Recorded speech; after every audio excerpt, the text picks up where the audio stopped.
Subscribe now and press the bell icon. Never miss an update.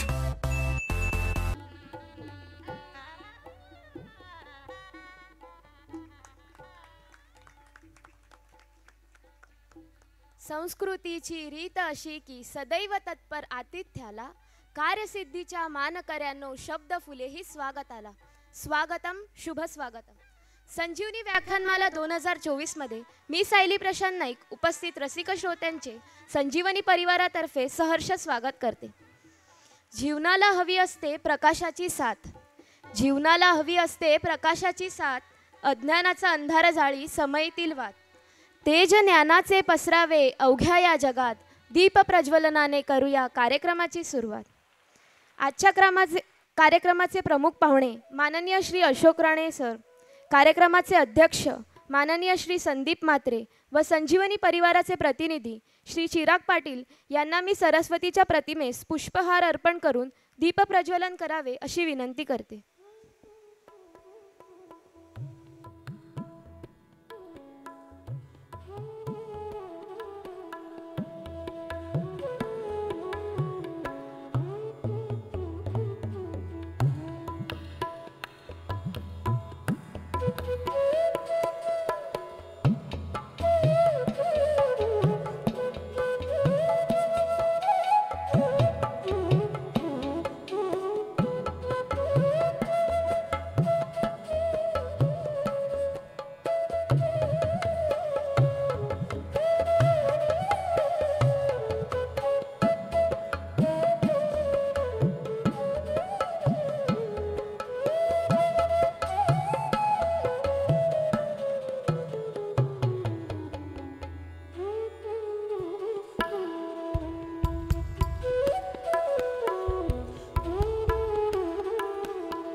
ईशस्तवनाला सुरांची साथ देण्यासाठी ईशस्तवन सादर करतील सौ रीमा नाईक.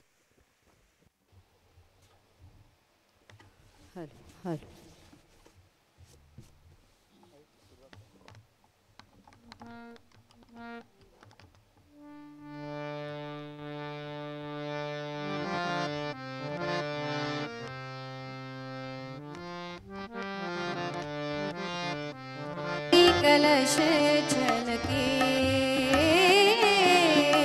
ज्योति कलश छलके, हुए गुलाबी लाल सुनहरे रंग दल बादल के. ज्योति कलश छलके ज्योति कलश छलके, ज्योति कलश छलके. खूपच छान. कार्यक्रमाची एकदम सुरेल सुरुवात झाली आहे. संजीवनीचे प्रतिनिधी श्री चिराग पाटील यांना मी विनंती करते की त्यांनी आजच्या कार्यक्रमाचे अध्यक्ष संदीप म्हात्रे यांचे पुष्पगुच्छ, सन्मान चिन्ह व कापडी पिशवी देऊन स्वागत करावे.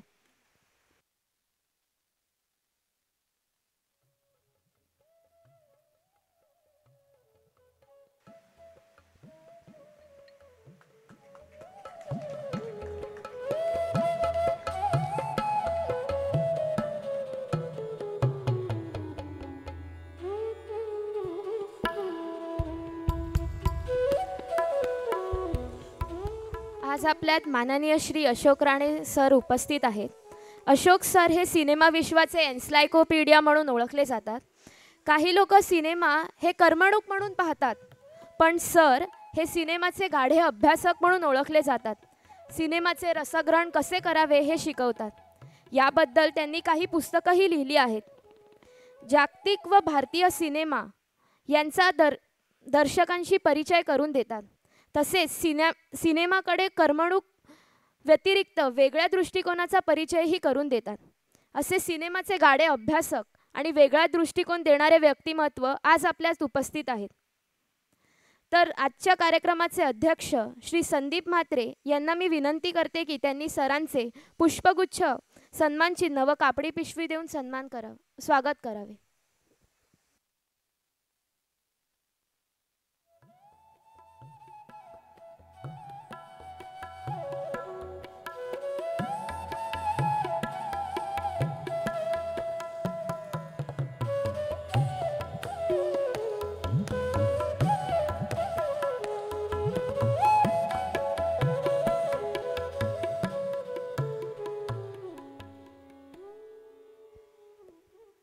संजीवनीचे प्रतिनिधी चिराग पाटील यांना मी विनंती करते की त्यांनी कार्यक्रमाचे प्रस्तावित करावे.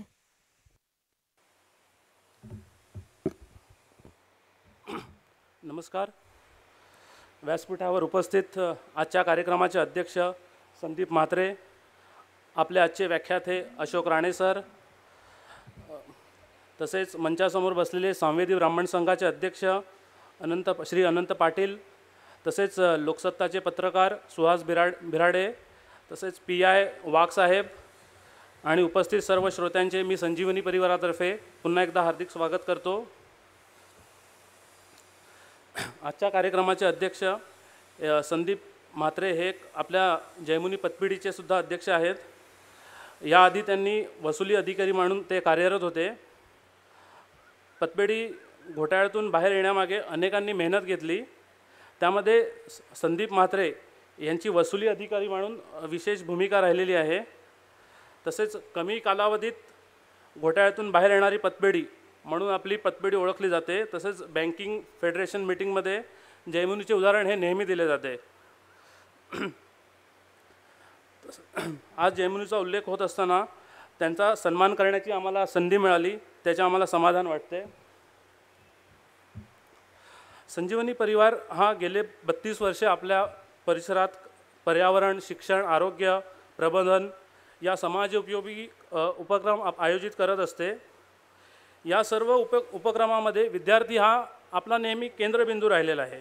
विद्यार्थ्यांसाठी आपण वर्षभर विविध उपक्रम सादर करत असतो, जसे की विद्यार्थी गुणगौरव, वाचन अभियान, वक्तृत्व स्पर्धा, मराठी भाषा दिन, आकाशकंदील कार्यशाळा, जेणेकरून विद्यार्थ्यांचा पूर्ण व्यक्तिमत्व विकास होईल असे उद्देश डोळ्यासमोर ठेवून आपण त्यांच्यासाठी वेगवेगळे कार्यक्रम करत असतो. आजची व्याख्यानमाला हा त्याचाच एक भाग आहे. आजचे व्याख्यानमालेचे हे दुसरे पुष्प गुंफण्यासाठी आपल्यात व्याख्याते म्हणून उपलब्ध आहेत अशोक राणे सर. त्यांचा मी थोडक्यात परिचय करून देतो. अशोक राणे सर हे गेले 40 वर्ष एक चित्रपट समीक्षक म्हणून कार्यरत आहेत. ते भारतीय चित्रपट अकादमीचे दिग्दर्शक, चित्रपट मार्गदर्शक म्हणून त्यांनी काम केलेले आहे. तसेच महाराष्ट्र चित्रपट रंगमंच सांस्कृतिक विकास महामंडळ याचे समन्वयक म्हणून त्यांनी काम केलेले आहे. अशोक राणे यांनी मराठीतून, इंग्रजीतून तसेच आणि मराठी, इंग्रजी अशा भाषांमधून जागतिक सिनेमावर आजवर विपुल लेखन केलेलं आहे.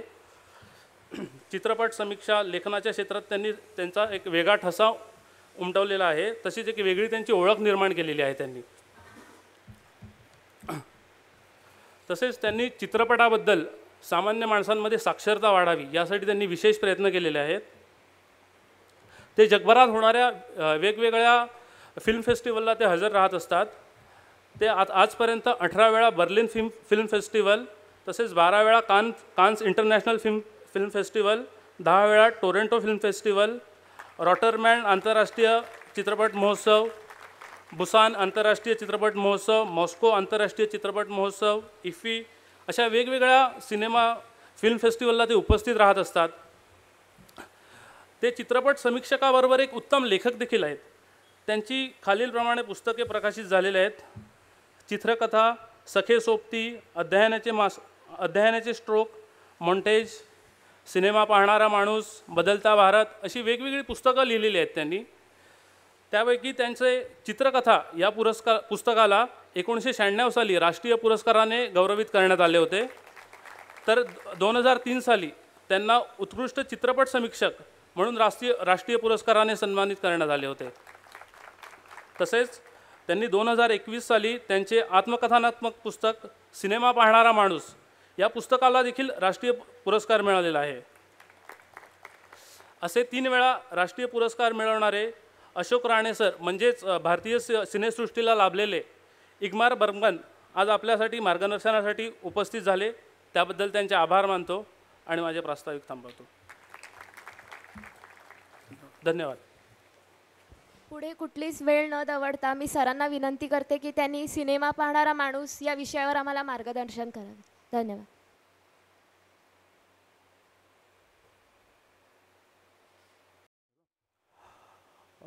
सर्वांना मनापासून नमस्कार करतो. मला खूप बरं वाटलं. तुम्हाला मी नेहमीच मला कुठे बोलवलं की मी जातो. मला लोकांशी बोलायला खूप आवडतं, कारण मी जे बोलत असतो तेवढं मात्र मी सगळी नम्रता बाजूला ठेवून सांगतो की सिनेमावरती अशी बोलणारी माणसं तुम्हाला सापडायची नाहीत. काही कमी लोक आहेत. मराठीत आम्ही 2-4 लोक आहोत, देशात काही लोक आहोत. सिनेमावरती ज्या स्टार बीरच्या गप्पा मारणारे गॉसिप करणारे लोक खूप असतात, पण सिनेमाची खरी जादू कळलेले लोक आहेत, त्यातली जादू तुम्हाला सांगणारे लोक हे फार कमी असतात. त्यामुळे मला लोकांना भेटायला खूप आवडतं, लोकांशी सिनेमावरती बोलायला खूप आवडतं. आता आल्या आल्या मला म्हणजे पाटलांच्या घरी मी गेलो आणि तिकडे एक छानपैकी एक गमतीदार गोष्ट मला पाहायला मिळाली. माझ्यासाठी चहा नाश्ता असा केलेला होता आणि माझं जे सिनेमा पाहणारा माणूस आहे त्याच्यामध्ये तो मद्रासी लोक दालवडा करतात ना, त्याची एक गोष्ट आहे. तो मला दालवडा लहानपणी खूप आवडायचा, अजूनही आवडतो, अजूनही आमच्या मुलांमध्ये मिळतो, मी आणून खातो तो. तर त्यांनी खास माझ्यासाठी दालवडा केला होता. तर तो अशासाठी की त्या दालवड्याची अशी गोष्ट आहे की मी लहान असताना शाळेमध्ये असताना, आता आमच्या लहानपणी मुलं प्रेमाविवाहात पडायची, पण त्या मुलीला जाऊन सांगायची हिंमत नसायची. ते लांबून लांबून तिला बघायचं आणि सांगायचं माझं हिच्यावरती प्रेम आहे, माझं हिच्यावरती प्रेम आहे, असं ती मुलं सांगायची. आणि मग ते प्रेम व्यक्त कसं करणार? तर त्यावेळी ते लव्ह स्टोरी, लव्ह लेटर वगैरे संगम सिनेमा आला होता. हे मेरा प्रेमपत्र पडकर, त्या प्रेमपत्र लिहिण्याचं वगैरे काहीतरी असतं प्रकरण. हे नवसारीमधल्या गोष्टी सांगतो मी. गुजरातमध्ये छोटंसं शहर होतं. मग ती माझी सगळी मित्रमंडळी माडे यायची, बाबा आम्हाला एक लव्ह लेटर लिहून दे. तर आमच्या त्या चाळीमध्ये एक मद्रासी मुलगा तो दालवडा विकायला यायचा. तो 3 पैशाला 1 म्हणजे अर्धा आणा त्यावेळेचा 1 मिळायचा. 1 आण्याला 2 मिळायचे. 2 तर मला खाताच यायचं नाही, एक खाताही यायचा कधी ते स्वतःच्या पैशाने. मग या मुलांना ती मुलं यायची, म्हटलं मला तो वडा घेऊन देतो, तुला पत्र लिहून देतो. तर अशी मी ते प्रेमपत्र लिहून द्यायचा. तशी आज मला त्यांच्याकडे ती खास तो वडा मला करून देण्यात आला. त्यांच्या लेकीला म्हटलं की हे वडा दिला तर मला आता तुम्हाला कोणाला ते प्रेमपत्र लिहून द्यावं लागेल. तर इथून सगळं आयुष्यात सिनेमा आहे माझ्या. सिनेमा संबंध सिनेमाने भरलेलं माझं आयुष्य आहे. मी माझ्या पुस्तकात लिहिलं सिनेमा पाहणारा माणूसमध्ये की माझ्या जन्माच्या वेळेला आम्ही खूप भावंड, मी शेवटचं. तर माझ्या वेळेला माझ्या आईला वेगळे डोहाळे लागले होते. तिने सांगितलं होतं, ते पुस्तकात मी लिहिलेलं आहे. तर माझ्या जन्माच्या वेळेला मी तिच्या पोटात असताना ती घरामध्ये गुडूप अंधार करून बसायची. दारं खिडक्या लावून कुठून जरासुद्धा प्रकाश येत असेल तर ते टॉवेल काय फडकं विडकं असेल ते कोंबून ते अंधार करून दिवसा बसायची. रात्री पण म्हणे दिवे लावू द्यायची नाही, गुडूप अंधारात बसायची. म्हणून मी असा आयुष्यभर अंधारात बसलेला आहे आणि त्या अंधाराचं मॅजिक मी पाहतो आहे. तो तिथून सिनेमा माझ्या आयुष्याला सुरू झाला. माझं नाव अशोक, ते सुद्धा अशोक कुमारवरनं नाव मला दिलेलं आहे, तोही परत सिनेमासोबत आहे.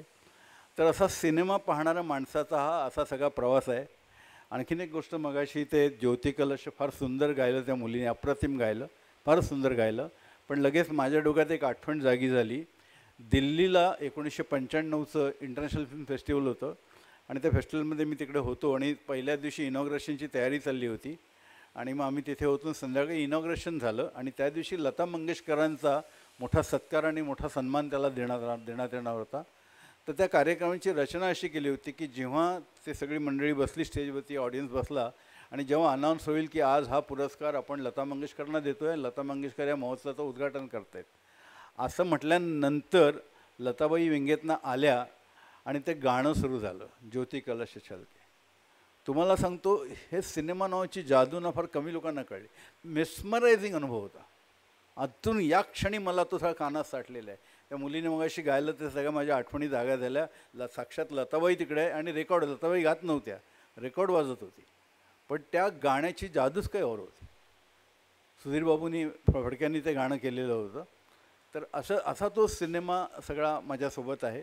त्या सिनेमाच्या गोष्टी तुमच्याशी मी करायला आलेलो आहे. तर या व्याख्यानाचं नाव आहे सिनेमा पाहणारा माणूस. माझं पुस्तक आलं होतं सिनेमा पाहणारा माणूस, त्याच्यावरनं त्यांनी ते घेतलं आहे. तर सिनेमा पाहणारा माणूस सगळीच सिनेमा बघतात, तुम्ही सगळे सिनेमा बघता. 5 पिढ्या जगातल्या 5-7 पिढ्या जगभरच्या 1895पासून जगभर सिनेमा बघत आहेत. 1895ला सिनेमाचा शोध लागला. 28 डिसेंबर हा त्याचा जन्मदिवस आहे. 28 डिसेंबर 1895ला पॅरिसच्या ग्रँड कॅफेच्या तळघरामध्ये जगातला पहिला सिनेमा दाखवला गेला. तो सिनेमा माझ्या घरी माझ्या कलेक्शनमध्ये आहे. तर तिथून हे सिनेमाचं प्रकरण, तिथून सगळ्या या पिढ्या सुरू झाल्या. मग या सगळे जगभरचे एवढे 7 पिढ्या सिनेमा बघतात, त्यात अशोक राणे वेगळा का? मी एकटा नाही, माझ्यासारखे असे खूप अशोक राणे या देशात पण आहेत, जगात आहेत. आम्ही सतत भेटत असतो, बोलत असतो. कारण आम्ही काय केलं, आम्ही सतत सिनेमाचं बोट धरून ठेवलं. मी एकदा परदेशात चाललो होतो, एअरपोर्टला गेलो आणि इमिग्रेशनला गेल्यानंतर माझा पासपोर्ट वगैरे दिला. मला अजूनही पोलिसांशी बोलताना भीती वाटते. पोलीस, TC या लोकांची, TC आला की मला भीतीच वाटते की आता बहुतेक मला पकडणार. मला अजूनही भीती वाटते, पोलिसांची भीती वाटते. तर त्या इमिग्रेशनवाल्याला दिलं आणि ते जनरली कधी 2 प्रश्न विचारतात, कुठे चालला, कशाला चालला, कधी परत येणार. तर ते सांगितलं होतं. तरी हा माणूस मला पासपोर्ट देईना, शिक्का मारेन. असं काय झालं म्हटलं, नाही काय मला पकडलं की काय, माझ्या पासपोर्टमध्ये काय सापडलं की काय? तर तो खूप वेळ त्याने घेतला. म्हणजे तिथल्या मानाने 3-4 मिनटं म्हणजे खूप झाली. ते 10-20 सेकंदाचं काम असतं. ते 4-5 मिनटं घेतली आणि नंतर तो माणूस म्हणाला की सर, ज्यांचं वाचून मी लहानाचा मोठा झालो तेच अशोक राणे समोर आहेत, हा मला विश्वास ठेवता येत नाही म्हणून मी वेळ घेतला. आता माझं कौतुक नाही, त्याची पुढची गोष्ट आहे काय, माझं कौतुक पण नाही सांगितलं. तर तो म्हणाला सर, तुमच्यासारखं मी सुद्धा लहानपणापासून सिनेमा बघत आलो, पण आम्ही नुसतेच सिनेमा बघितले, एखाद्या आवडीच्या नटनट्यांमध्ये प्रेम केलं, काही गाणी गुणगुणत राहिलो, काही आठवणी जागवत राहिलो, नॉस्टॅल्जिया जागवत राहिलो. पण तुम्ही आयुष्यभर सिनेमाचं बोट धरून ठेवलं आणि आता माझ्यासमोरनं तुम्ही हा तुमचा पासपोर्ट घेऊन आज तुम्ही मॉस्कोला चालला फिल्म फेस्टिवलला आणि मी इथे तुमच्या पासपोर्टचे शिक्का मारत बसलेला आहे. त्यांनी बिचाऱ्याने आपलं दुःख बोलून दाखवलं. पण असे मला खूप भेटले की काही कारणानं त्यांना पूर्ण वेळ सिनेमात येता आलं नाही. बरं, त्याच्यात पुन्हा माझी, हे आत्मप्रौढी नव्हे, ही वस्तुस्थिती आहे की पुन्हा माझी करिअर वेगळी. सिनेमात कोण येतं, डिरेक्टर व्हायला येतात, प्रोड्युसर व्हायला येतात, म्युझिक डायरेक्टर व्हायला येतात, नटनटी व्हायला तर खचून लोक येतात, काय ॲक्टर व्हायचं खचून लोक येतात. सगळ्यांना सिनेमात येऊन असं काहीतरी करायचं, मग नाव घ्यावं, पैसा अडका, मान सन्मान, सगळं मोठं मोठं स्वप्न असतात त्यांच्या. माझी करिअर काय, तर सिनेमा पाहणारा माणूस. मला सिनेमा पाहण्याचे पैसे मिळतात. सिनेमा पाहण्यासाठी मला जगभर बोलवलं जातं. म्हणजे आम्ही सांताक्रूजला मुंबईला जे सांताक्रूज आहे तिथे मी राहत होतो आणि माझ्या मोठ्या बहिणीचं लग्न झालं आणि मोठी बहीण आणि मेवणे त्यांना एकदा रविवारी घरी जेवायला बोलवलं होतं आणि दुपारची वेळ होती आणि ते जेवायला आले होते. आणि मग आमच्या मालवणी घरामध्ये जो सगळा स्वयंपाक चाललेला असतो, चिकन मटण काय जे काय चाललेलं होतं ते सगळं, त्याचे वास गडबड होते. आणि मी वहिनीकडे आणि आईकडे हे लावलं होतं की मला लवकर वाढ. मला काय ते पाहुणे बिवणे ठीक आहे, ते मेवणे आई वडील बघून घेतील, मला काय, मला लवकर वाढ जायचं. मग ते कसं तरी जे काय झालं होतं ते गरम गरम असं घामाघूम होत मी ते खाल्लं बदा आणि बाहेर आलो. ते माझ्या मेवण्याने विचारलं की कुठे चालला, म्हणजे एवढं घाईने चाललास कुठे? तो सिनेमा पाहायला. कुठे? गोरेगावला. राहतो सांताक्रूजला, गोरेगावला दुपारी 3चा शो बघायला. तर ते म्हणाले इथे सांताक्रूजमध्ये थिएटर नाही का? नाही म्हटलं इथे आहे, पण मला जो सिनेमा बघायचा तो गोरेगावला लागला. आणि जेव्हा 1996ला मला पहिल्यांदा बर्लिन फिल्म फेस्टिवलने इन्व्हाइट केलं तर तेच मेवणे माझ्या घरी माझी तयारी करायला आणि मला एअरपोर्टला सोडायला आले. एअरपोर्टला त्यांना हीच गोष्ट सांगितली. तर तेव्हा तुम्हाला मी गोरेगावला त्याचं आश्चर्य वाटलं होतं. आता मी बर्लिनला सिनेमा बघायला जातो. तर सिनेमा पाहणं हा सुद्धा व्यवसाय असू शकतो. ही कला आहे, आनंद आहे, छंद आहे. आता छंद नाही, आता तो माझा व्यवसाय आहे. व्यवसाय म्हणून मी काही दुकान मांडलेलं नाही आहे. आताच मी म्हटलं की काल परवा मी गेल्या 2 महिन्यात मी 57 सिनेमे पाहिले. मी वर्षाला जवळजवळ 600 सिनेमे पाहतो. हे गेली 48 वर्ष चाललेले आहे. 600 सिनेमे वर्षाला. हे मी म्हणजे जे थिएटरला किंवा असे म्हणतो ते घरात अभ्यासासाठी बघतो ते वेगळे. माझ्या घरामध्ये 10,000 फिल्म्स आहेत जगभरातले. त्याचं कलेक्शन आहे. ते माझ्या कामासाठी, अभ्यासासाठी पुन्हा पुस्तक काढून वाचतो. तशा त्या फिल्म त्या मी काढून बघत असतो. तर हे एवढ्या सगळ्या फिल्म पाहणं तो व्यवसायच आहे माझा. सिनेमा पाहण्याचा व्यवसायच आहे. आता तो का झाला असा व्यवसाय? का इतकी गोडी लागली? जेव्हा मी लिहायला लागलो तेव्हा मला माहिती नव्हतं की एक वेळ माझं पोटच सिनेमा बघून भागणार आहे, की याच्यावरतीच माझं सगळं भागणार आहे, याच्यात इतकं सगळं काही पुढे घडणं मला माहिती नव्हतं. पण मला त्याचं इतकं वेड लागलेलं होतं. तर ते वेड काय होतं, तर त्याच्या 2 गोष्टी तुम्हाला सांगायला पाहिजेत. आम्ही गुजरातला म्हटलं नवसारी नावाचं गाव आहे, त्या नवसारीत आम्ही राहत होतो. त्या नवसारीमध्ये माझे वडील मिलमध्ये नोकरीला होते आणि आमच्या मफतलाल मिलची कॉलनी होती. त्या कॉलनीची घरं अशी 1+1 अशी घरं होती आणि एका मजल्यावरती या बाजूला 2 घरं, या बाजूला 2 घरं, मध्ये जिना होता. त्या पलीकडच्या बाजूला जे गुजराती कुटुंब होतं तिथली त्या पटेल म्हणून होते आणि त्यांची बायको होतं, ते आमचे काका काकी म्हणायचो आम्ही त्यांना. तर त्या काकी पहिल्या बाळंतपणातच वारल्या. तर त्या वारल्या तर माझी आई ही पक्की कोकणी मालवणी. आमच्या कोकणामध्ये ना तुम्ही पॉप्युलेशन चेक करायला गेलं तर माणसं कमी भूतं जास्त. सगळ्या जगातली भूतं कोकणात वावतात. मी सुद्धा अगदी 20-22 25ला येईपर्यंत कोकणात गेलो ना गावाला की मला कोणी भेटायला आला तर आमच्या वडिलांच्या नावावर अमुकांचा रामभाऊंचा मुलगा आला असं मला भेटायला आले ना तर मी आधी त्यांचे पाय बघायचा उलटे आहेत की सुलटे आहेत, कारण इतक्या भूतांच्या गोष्टी आईनी सांगितलेल्या होत्या. तर ती जी ओली बाळंतीण, आता ओली बाळंतीण हे आता नवीन मुलांना माहिती आहे ना जहाल भूत असतं ते, या जुन्या लोकांना अत्यंत जहाल भूत असतं ते. तर ती त्या जिन्यात वावरते असं आमच्या आईने सांगितलं. त्यामुळे रात्री तर सोडा मी दिवसासुद्धा त्या जिन्यावरनं जायचो नाही, कोणीतरी सोबतील लागायचं. मग इतकी त्या काकीची मला भीती होती. बरं ती मला काय करणार, मला पण ते काय करणार हा मुद्दा नाही. भूत आहे त्याची भीती आहे आणि पुन्हा आई म्हणायची ओली बाळंतीण भयंकर. आता आम्हाला काय माहिती, मोठी माणसं सांगतील तेच आपलं ज्ञान ना. आई म्हणाली ती सगळ्यात जहालभूत तर जहालभूत. तर त्या जिन्यातनं जायला भीती वाटायची. आणि आमच्या कॉलनीमध्ये एक जिरय्या स्वामी नावाचे ग्रहस्थ होते. ते तेलुगू होते आणि ते तेलुगू नाटकं करायचे. अतिशय मोठा, मी आयुष्यात पाहिलेला सगळ्यात मोठा कलावंत तो जिरय्या स्वामी. तर ते नाटकं करायचे आणि शिवाय त्या काळामध्ये आता जुन्या लोकांना माहिती आहे, लोक घरामध्ये ना महाभारतातली रामायणातली देवादेवाची चित्र काढायचे. तर ते चित्र काढायचे. असा तो पहिला चित्रकार मी पाहिला. नंतर जगातले खूप चित्रकार पाहिले मी. तो पहिला चित्रकार पाहिला, त्याला चित्र काढताना पाहिलं, त्याला नाटक करताना पाहिलं. तर मला नाटकाची तेवढीच आवड. तर ते जेव्हा नाटक करायचे तर ते रात्रभर चालायचं. रात्री 10ला वगैरे नाटक सुरू व्हायचं, पहाटे संपायचं. त्याच्या आधी त्यांचा मेकअप व्हायचा. तर ते मेकअपच्या वेळी मी तिकडे जाऊन बसायचा आणि ते आमच्या चाळीतल्या एवढ्या वेळा त्या कामगारांच्या खोल्या 10x12च्या खोल्या, त्याच्यात ते पेटार येऊन पडलेले असायचे, कपडेपट अमुकपट. आणि ते 7-8 कामगार 8-10 माणसं जी काय असायची तशी फाटकी किरकोळ माणसं, कसली तरी तो पायजामा फाटलेला, तो बनियन फाटलेला, शर्टाला भोक आहेत, असे बिचारे ते गरीब यायचे आणि त्यांचं तो मेकअप आणि व्हायचा. आणि ते मॅजिक पाहिलं. एक साधा माणूस आणि बघता बघता तो युधिष्ठिर होऊन जातो, बघता बघता तो अर्जुन होऊन जातो, तो दुर्योधन होऊन जातो. हे जे होतं ना तो ट्रान्सफॉर्मेशन, ती जादू होती. आणि ती कळली मला की तो मग तो कपडे घातले ना की तो नेहमीचा फाटका असं कसा तरी आला असा बसला ना असं नाही वाटत. मग तो एकदम त्याला सगळं गेटअप केलं की तो एकदम युधिष्ठिर व्हायचा. हे काय ट्रान्सफॉर्मेशन घडतं, हा ट्रान्सफॉर्मेशन शब्द मला माहिती नव्हता. तर ते मी त्यावेळी ते रंग त्यांचं सगळं होतं ना, मी तिथे बसायचा. मग घरी येऊन कसा तरी घाईघाईत करते जेवून मग ते 10 वाजता नाटक सुरू व्हायचं. आणि आमच्या त्या वरच्या त्या गॅलरीमध्ये म्हटलं ना 2 खोल्या इकडे, 2 खोल्या इकडेच्या, आमच्या 2 खोल्या आणि मध्ये जिना. त्या जिन्याला लागून मला स्टूल घेऊन बसायला लागायचं नाटक बघायला. आणि तिथं बसून सबंध रात्र मी नाटक बघायचा. तेव्हा ती काकी मला दिसायची नाही, माझ्या समोर पण यायची नाही. ही जादू होती.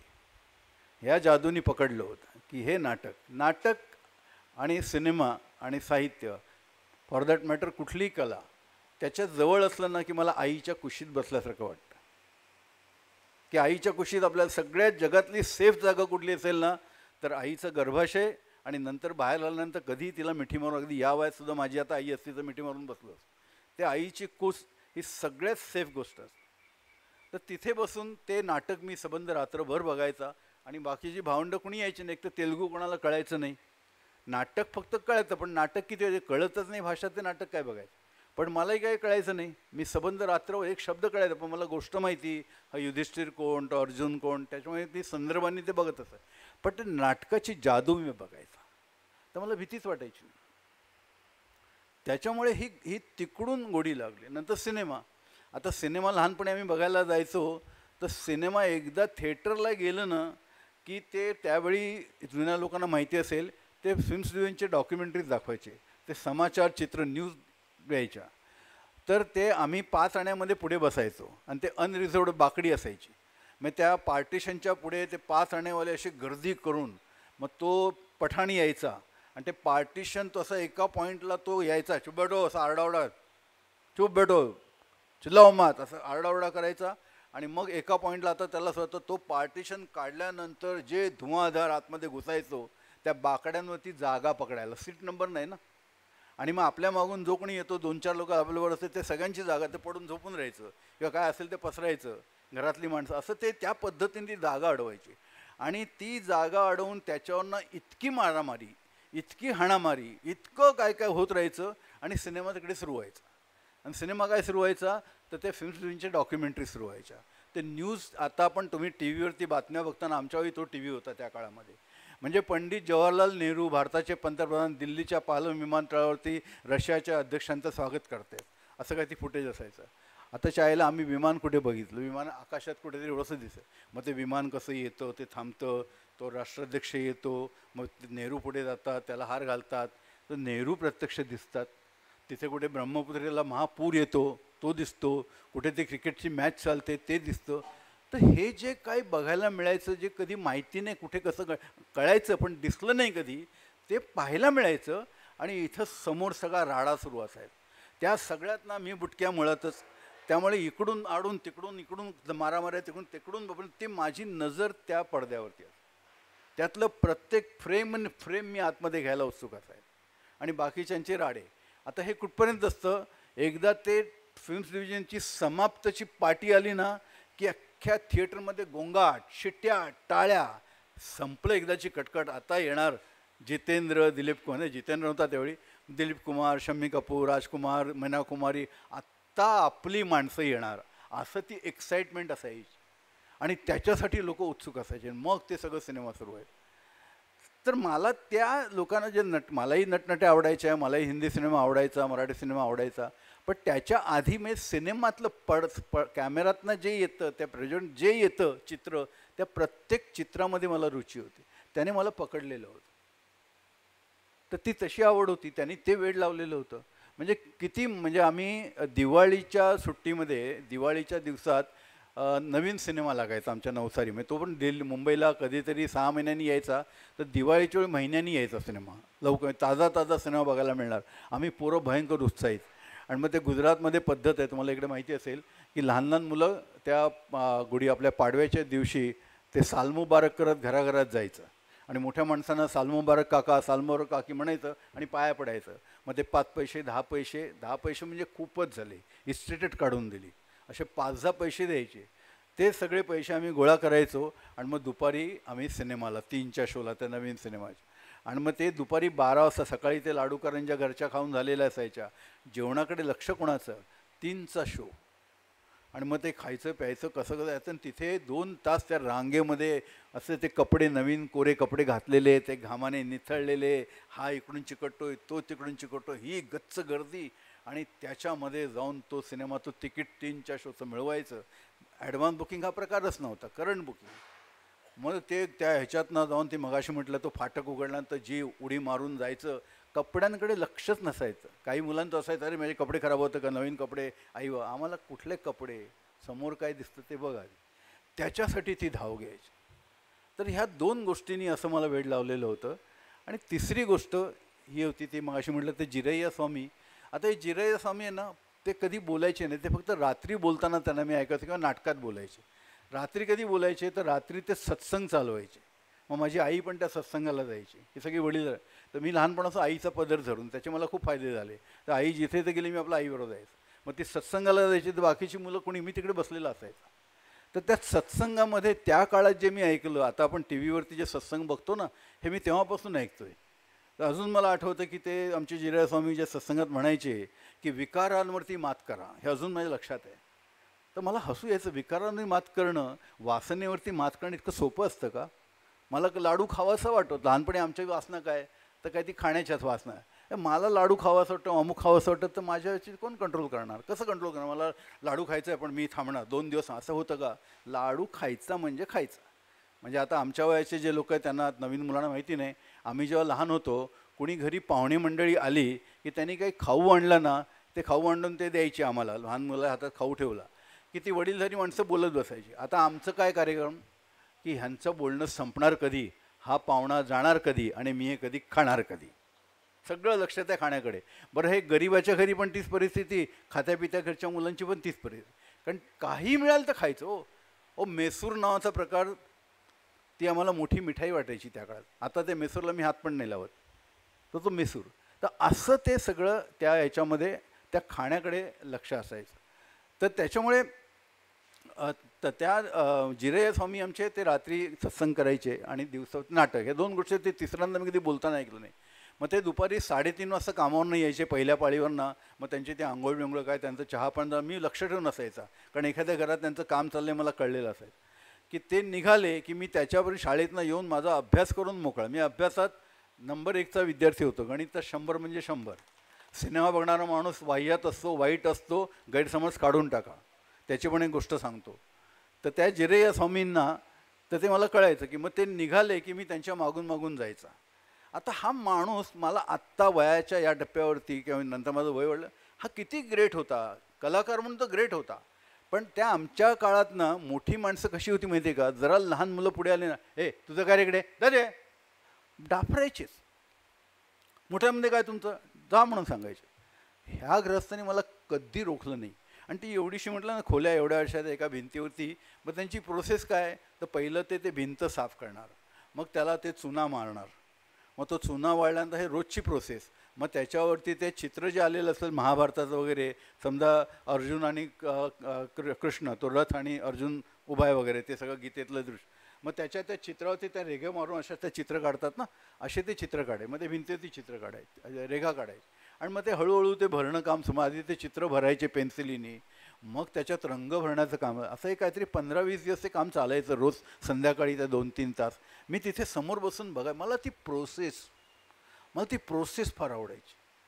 आणि ती प्रोसेसचं म्हणजे प्रोसेस हे शब्द मला आत्ता कळतात, पण ते नाटक कसं उभं राहतं, तो सिनेमा कसा बनतो, हे चित्र कसं बनतं, त्या प्रोसेसचं इतकं आकर्षण होतं की जिस देश में गंगा बहती है हा सिनेमा जेव्हा आमच्या लहानपणी लागला, तर त्याची गाणी आमच्या काळामध्ये पहिली रेडिओवर लागायची किंवा लाऊडस्पीकर लागायची. ती गाणी यायची ना, गाणं लागलं, गाणं ऐकायला की आता असा सिनेमा येणार, असं ते सगळं वातावरण तयार होत जायचं. तर त्याच्यामध्ये गाणं होतं, अब लौट चले. तर त्याच्यामुळे तो इको इफेक्ट आहे. तुम्ही गाणं ऐकून बघा, अब लौट चले, तो इको इफेक्ट आहे, तो कळतो हे काहीतरी वेगळं आहे, इतर गाण्यांपेक्षा वेगळं गाणं आहे. हे कसं बनवलं असेल, मला त्याचं तेव्हापासून कुतूहल. नंतर मी शंकर जयकिशनना भेटलो नाही, पण शंकर जयकिशन म्हणजे शंकर त्यांना भेटलो होतो, त्यांच्याशी बोललो होतो की तुम्ही कसा इफेक्ट, मग ते नंतर आम्हालाही कळलं होतं. पण ते घेऊन होतं, ती प्रोसेस असते ना, त्या प्रोसेसमध्ये जादू असते, ती मला बघायची असायची. किंवा आमच्या मुंबईवरनं आमची गिरणी कामगारांची नाटकं मुंबईला आमचे आई वडील आणि आमच्या वडिलांचे मित्र आणायचे. तर त्या नाटकांच्या जे प्रयोग व्हायचे, तर माझे वडील आणि आमचे मित्र 2-3 त्यांचे ते सगळे व्यवस्था बघायचे. तर त्यांच्याबरोबर मी ते मी त्यांच्या मागे लागायचं, मी येतो. तर पण नाटकाला अवकाश आहे ना, आईबरोबर नाही, मला तुमच्यावर यायचं आहे. मी त्यांच्यावर जायचं का, तर त्या तिकडे ते सगळे नट आले त्यांच्यात, आणि त्यावेळी बहुतेक ती ऐतिहासिक नाटकं, तर शिवाजी, तो अफजल खान आणि अमुक, ते सगळं ऐतिहासिक नाटकं. तर ते हळूहळू मगाशी म्हटलं ती जादू, तो एक फटका माणूस बघता तो शिवाजी होतो आणि लगेच त्याच्या चालण्या म्हणलं तर फरक पडतो. तर हे सगळं बघणं, नंतर त्यांचा तो मेकअप काढणं, ही सगळी प्रोसेस मला भयंकर इंटरेस्टिंग वाटायची. तर त्या जिरय्या स्वामींच्या चित्रांमधून तो सगळा प्रकार पाहिला. आता हे जिरय्या स्वामी जेव्हा त्या तेलुगू नाटकात काम करायचे, मला शब्द कळायचं नाही, पण त्यांचं बोलणं, त्याचं ध्वनी, त्याचं नादतत्व कायम कानात राहील. आणि ते पुन्हा कधी रिवाईव्ह झालं माहिती आहे, मी हैदराबाद फिल्म फेस्टिवलला गेलो होतो आणि तिथे NTR रामाराव हे मुख्यमंत्री होते आणि ते मोठे नट होते आणि फार तालेवार शेक्सपिरियन स्कूलचा नट होता तो, आणि सिनेमात काम करायचे. तर त्यांचं भाषण होतं, ते मुख्यमंत्री होते, त्यांनी स्वागताचं भाषण त्यांनी केलं. त्यावेळी ते तेलुगूमध्ये बोलले, इंग्लिशमध्ये नाही बोलले. ते तेलुगू ऐकताना अरे हा जिरय्या स्वामी आपला, डिक्शन तेच. आणि त्या तिथे समारंभामध्ये त्यांच्या शेजारी दिलीप कुमार आणि अशोक कुमार बसले होते. तर जसं आपण म्हणतो ना, आज आपल्याकडे अशोकराव राणे आले तर तुम्ही माझ्या नावाला राव लावाल ना, तर ते लोक गारू लावतात. तर दिलीप कुमार गारू, अशोक कुमार गारू, असं ते तो गारू. आता गारूचा आपल्याला मराठीत अर्थ काय माहिती काही नाही, पण तो गारू शब्द त्यांचा काय ते राव, हे नंतर कळलं. पण त्याने गारू शब्द असा उच्चारला ना, तुम्हाला म्हणतो, मला असं वाटलं त्यांना जाऊन सांगावं, मी काही पाहुणा नाही, मी तर एक गर्दीतला एक आहे, पण म्हणा ना अशोक राणे गारू म्हणा ना, मला फार बरं वाटेल. अरे काय शब्द सोन्यासारखा होतो. आम्ही रोज बोलतो, पण ही मंडळी बोलतात ना, तर ते शब्दांचं कधी वेगळंच होऊन जातं. जयमाला शिलेदारांचं एक गाणं मी साहित्य संगत ऐकलं होतं 70-71 साली, आणि त्या गाण्यातला एक शब्द माझ्या कायम कानात राहिला. तो गाणं विसरलो, ते गाणं लक्षात नाही, पद कुठलं लक्षात नाही, नाटकाचं नाव लक्षात नाही, पण तो शब्द, त्या शब्दांवरती बाईंनी जे काही जागा घेतली आणि जे काही केलं त्यांनी, ते कानात राहिलं. आणि ते किती वर्ष राहिलं? बरीच वर्ष. नंतर मग अशा मुमताज नावाच्या माझ्या पुस्तकाचा उल्लेख केला. त्याच्यासाठी मी एक लेख लिहिताना मी असं म्हटलं होतं की हा कलाकार आहे ना, हा कलाकार छोट्या छोट्या रोजच्या आपल्या व्यवहारातल्या गोष्टीचं काहीतरी एक शिल्प करून टाकतो. तसं जयमालाबाईंनी त्या शब्दाचं एक शिल्प केलं. मी जगातले इतके ध्वनी, आपण रोज उठता बसतात आजूबाजूला इतका गोंगाट ध्वनी ऐकत असतो, गाणं ऐकतो, काय काय ऐकतो. मी तर जगभरचे हजारो सिनेमे, 25,000च्या सिनेमे पाहिले जगभरातले, एवढी नाटकं पाहिली, एवढं काय काय ऐकलं, पण जयमालाबाईंचा तो शब्द कानात आहे. आणि तो शब्द काय होता? आत्ता. आत्ता आपण हजारदा बोललो, अरे आत्ता गेलो होतो रे मी, आत्ताच आलो मी. हा आत्ता इतका रोजचा, इतका वृक्ष शब्द आहे, पण बाईंनी त्या पद गाताना त्या आत्ताचं जे काही केलं होतं ना, अरे काय सुंदर शब्द आहे आत्ता. ही गंमत आहे. तर ही गंमत मला हळूहळू त्यातनं कळत गेली आणि त्याच्यातनं मी हे सिनेमा, तसं मग साहित्याची आवड, मला वाचनाची खूप आवड होती. आता हे थोडंसं आत्मचरित्र होतं आहे, पण सिनेमा पाहणारा माणूस कसा घडतो हे तुम्हाला थोडं सांगणं भाग आहे मला. तर ते आम्ही नवसारीला म्हटलं तर तिथे मराठी शाळेमध्ये होतो. मराठी शाळेतली पुस्तकं सोडली तर दुसरं मराठी काही वाचायला मिळायचं नाही, आणि मला वाचायचं असायचं. तर आमच्या नवसारीमध्ये मराठी सिनेमा लावायला गार्ड नावाचे गृहस्थ होते, आमच्या साहित्यच राहायचे. ते मुंबईला जाऊन काहीतरी ते करायचे, आणि रविवारी सकाळी 9चा शो त्या एका थिएटरमध्ये लागायचा. तर ते जेव्हा कधी ते आदल्या रविवारी येऊन ते बोलणी करून यायचे, तर ते रविवारी आले की माझं एक बारीक लक्ष, माझी सिक्युरिटी डिटेक्टिव्ह सिस्टीम सॉल्व्ड होती की आज गार्ड बहुतेक उद्या रविवारी पुण्याला मुंबईला जाऊन ते काहीतरी व्यवहार करणार. ते संध्याकाळी यायचे ट्रेननी. मी त्यांच्या घराच्या आत, ते आले की त्यांच्या घरात जाऊन मी असा दाराशी उभा राहा, त्यांनी ते सगळं पेपर काढायचे. तर तो रविवारचा लोकसत्ता असायचा. तर मी तो वाचायला उत्सुक, आणि ते सगळे मुळे काय तुझं काम, तर लक्ष नसताना थोडं त्यातल्या त्यात वाचून घे, 2 ओळी वाचून घे. इतकी भूक होती. आमचे गुजराती कुटुंब होते पटेल नावाचं, त्यांच्याकडे गुजरात मित्र नावाचा सिनेमा पेपर यायचा. तर ते असे छोट्या खालच्या मधल्यावरती प्रत्येकाला एक हे बाल्कनीसारखं होतं. तर ते आरामखुर्चीत असे बसून कामावरून आले आमचे मंगूबाई पटेल की ते पेपर गुजरात समाचार पूर्ण पान आणि पान शब्द वाचून काढायचे. तर ते कशाला तरी उठून आतमध्ये गेले पाणी प्यायला की कशाला तरी, की मी तेवढ्यात तो डल्ला मारून पेपर वाचून काढायचा. मग ते आले की तारुसूचे छापामा काम ते डाफरायचे, पण तेवढा वेळ तो पेपर वाचून घ्यायचा. मग मी आमच्या वाण्याकडनं सामान यायचं, तर माझ्या बाकी भावंडांना आईला मदत करायची नसायची. मला एक तर मला मुळातच तो की कोणाला मदत करावी, त्यातलं आईला कोणी भावंड मदत करा, आपण सगळं वाण्याकडचं आलेलं सामान काढावं, मदत करावी. आता त्याच्यात 2 माझे स्वार्थ असायचे. एक तर आईला मदत करणं हा झाला परमार्थ. आता स्वार्थ काय, तर त्या सगळ्या डब्यामध्ये ते वाण्याकडचं सामान भरताना शेंगदाणे खिशात कोंब, थोडा गूळ खिशात कोंब, थोडं खोबऱ्याची वडी खिशात कोंब, हे असले उद्योग करायचं. आणि मग दुसरा फायदा काय की ते सगळं भरून झालं की त्या सगळ्या कागदाच्या पिशव्या ताब्यात घ्यायच्या, त्या फाडायच्या, आणि ते बहुतेक गुजराती, क्वचित काही ते इंग्रजी असायचं, हिंदी असायचं, आणि ते वाचत बसायचं. वाचायला काहीतरी पाहिजे, काही मिळायचं नाही. हे इतकं वाचनाचं वेड होतं. आणि हे सगळं होतं म्हणून तो माझ्यातला सिनेमा पाहणारा जो माणूस आहे ना, तो नुसता सिनेमा पाहत नाही. आता अख्ख्या जगातल्या सगळ्या सिनेमाच्या थिअऱ्या, सगळं तोंडपाठ त्याच्यावरती अख्ख्या जगातल्या फिल्म स्कूलला, अमेरिकेपासून सगळीकडे सिनेमा शिकून आल्यानंतर आता 2 दिवसापूर्वी मी एक व्हिडिओ पाहिला. वहिदा रेहमान, आशा पारेख आणि हेलन, त्यांचा इंटरव्ह्यू तो कपिल घेत होता. तर त्यांना विचारलं की आशा पारेखला विचारलं कि आपका कौन से हीरो के साथ आपने काम करना ज़्यादा एंजॉय किया.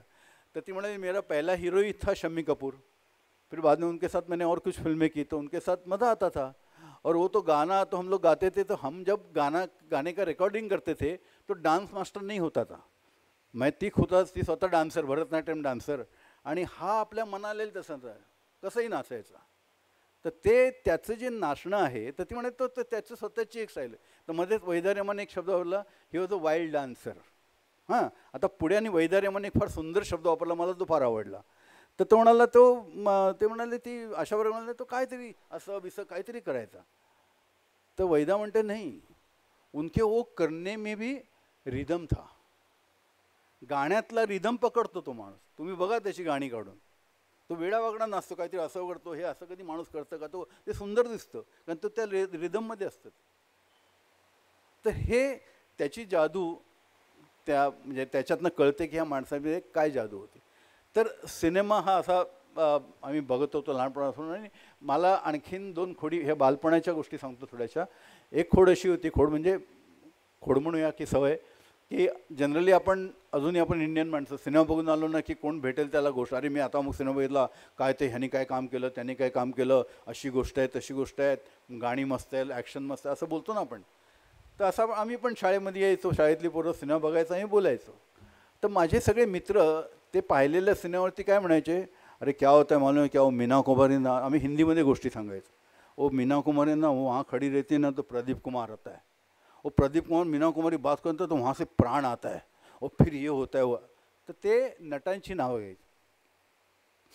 मी कसं घ्यायचो, मी गोष्ट सांगतो, वो आरती आती है ना तो वहाँ शेखर खड़ा रहता है, फिर वहाँ से कहीं से वो दीनानाथ वहाँ से निकल आता, म्हणजे तो प्राण असतो, आरती म्हणजे मीना कुमारी असते, तो शेखर म्हणजे प्रदीप कुमार.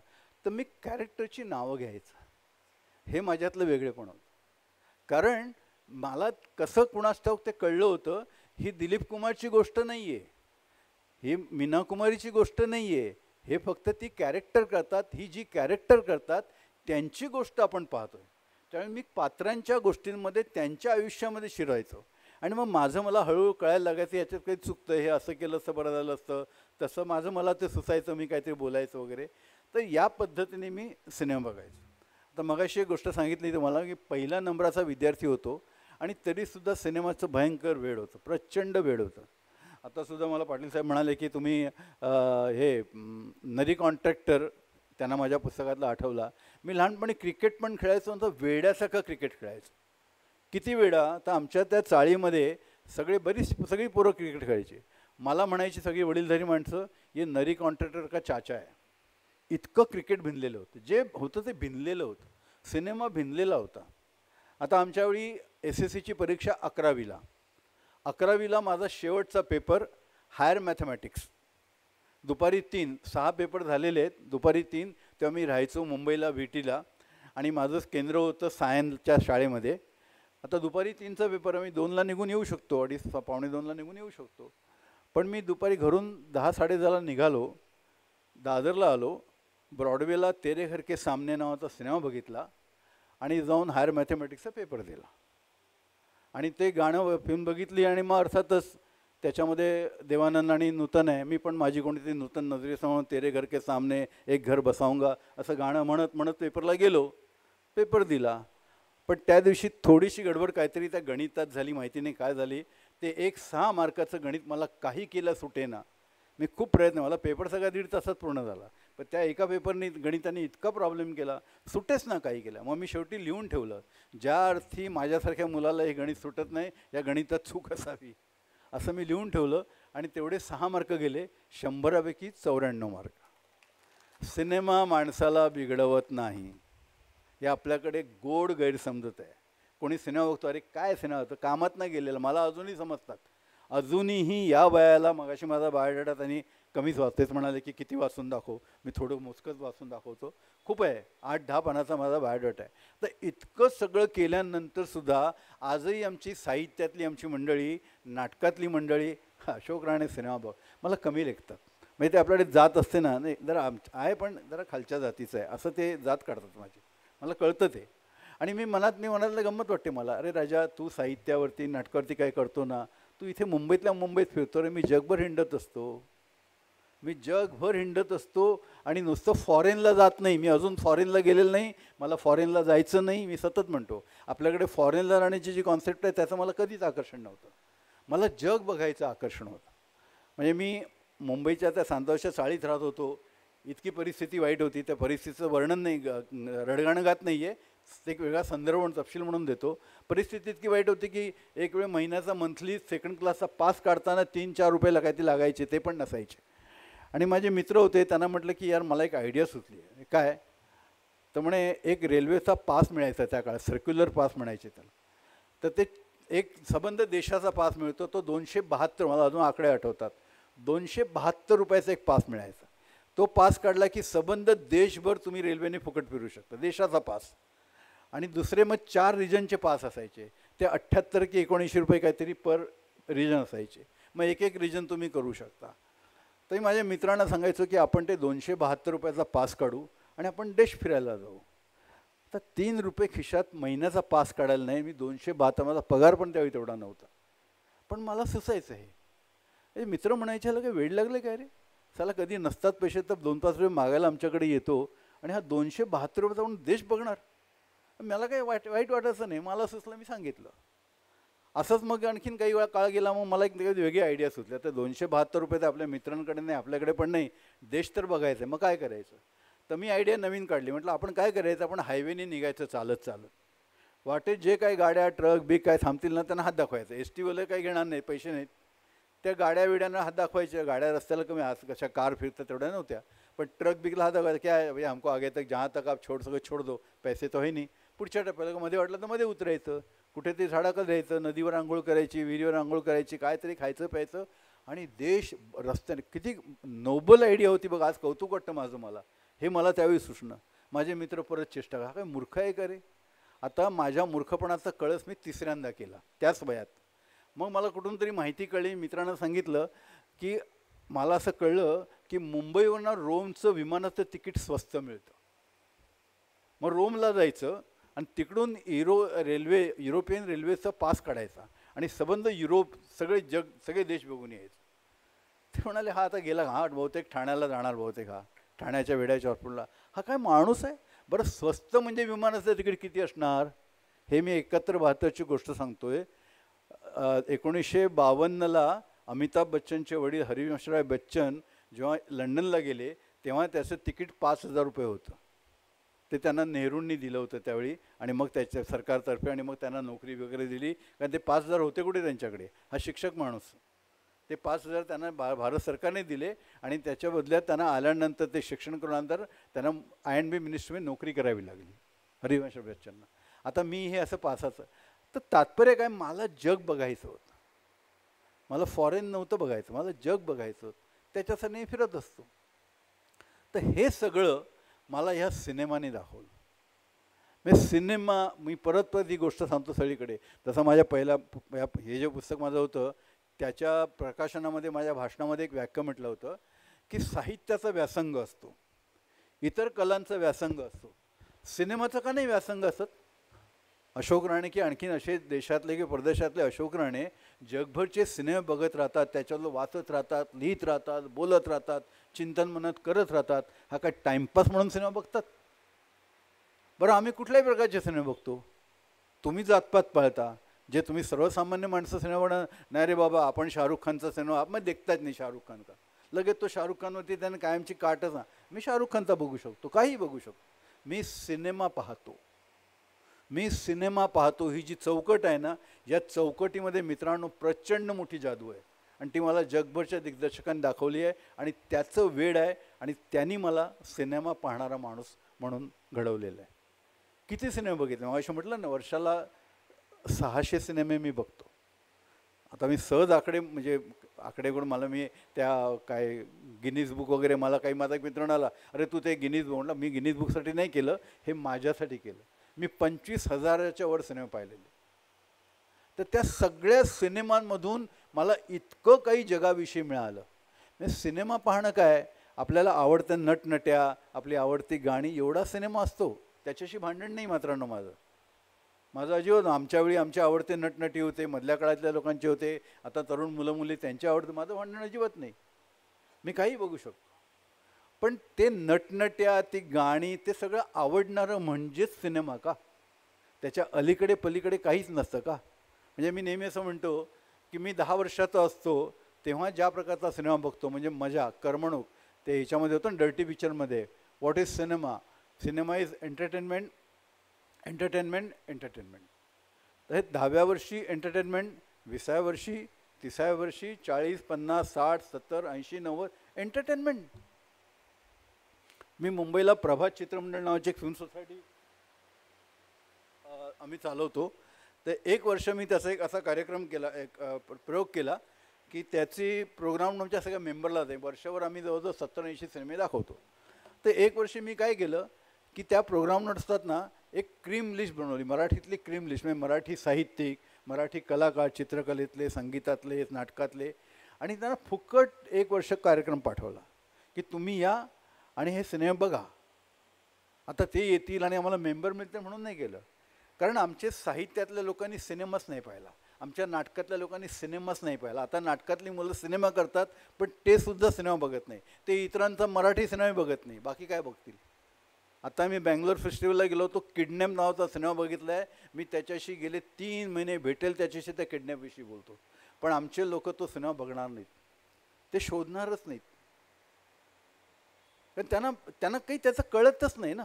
तर मी तो कार्यक्रम केला, सॉरी, आणि ते पाठवलं सगळ्यांना. कोणीही आलं नाही ते सोडा, इतकी सुद्धा साहित्यिकांमध्ये, मी शब्द जाणकारीने वापरतो, जबाबदारीने वापरतो, साहित्यिकांमध्ये, नाटकाच्या लोकांमध्ये, त्या कुठल्या कलाकारांमध्ये इतकी सभ्यता नाही की वर्षाचे 12 महिने एक संस्था मला असा कार्यक्रम पाठवते, तुमची निमंत्रणं येतात पण सॉरी आम्हाला वेळ नाही की मला बघायचं नाही, काय जे काय असेल ते.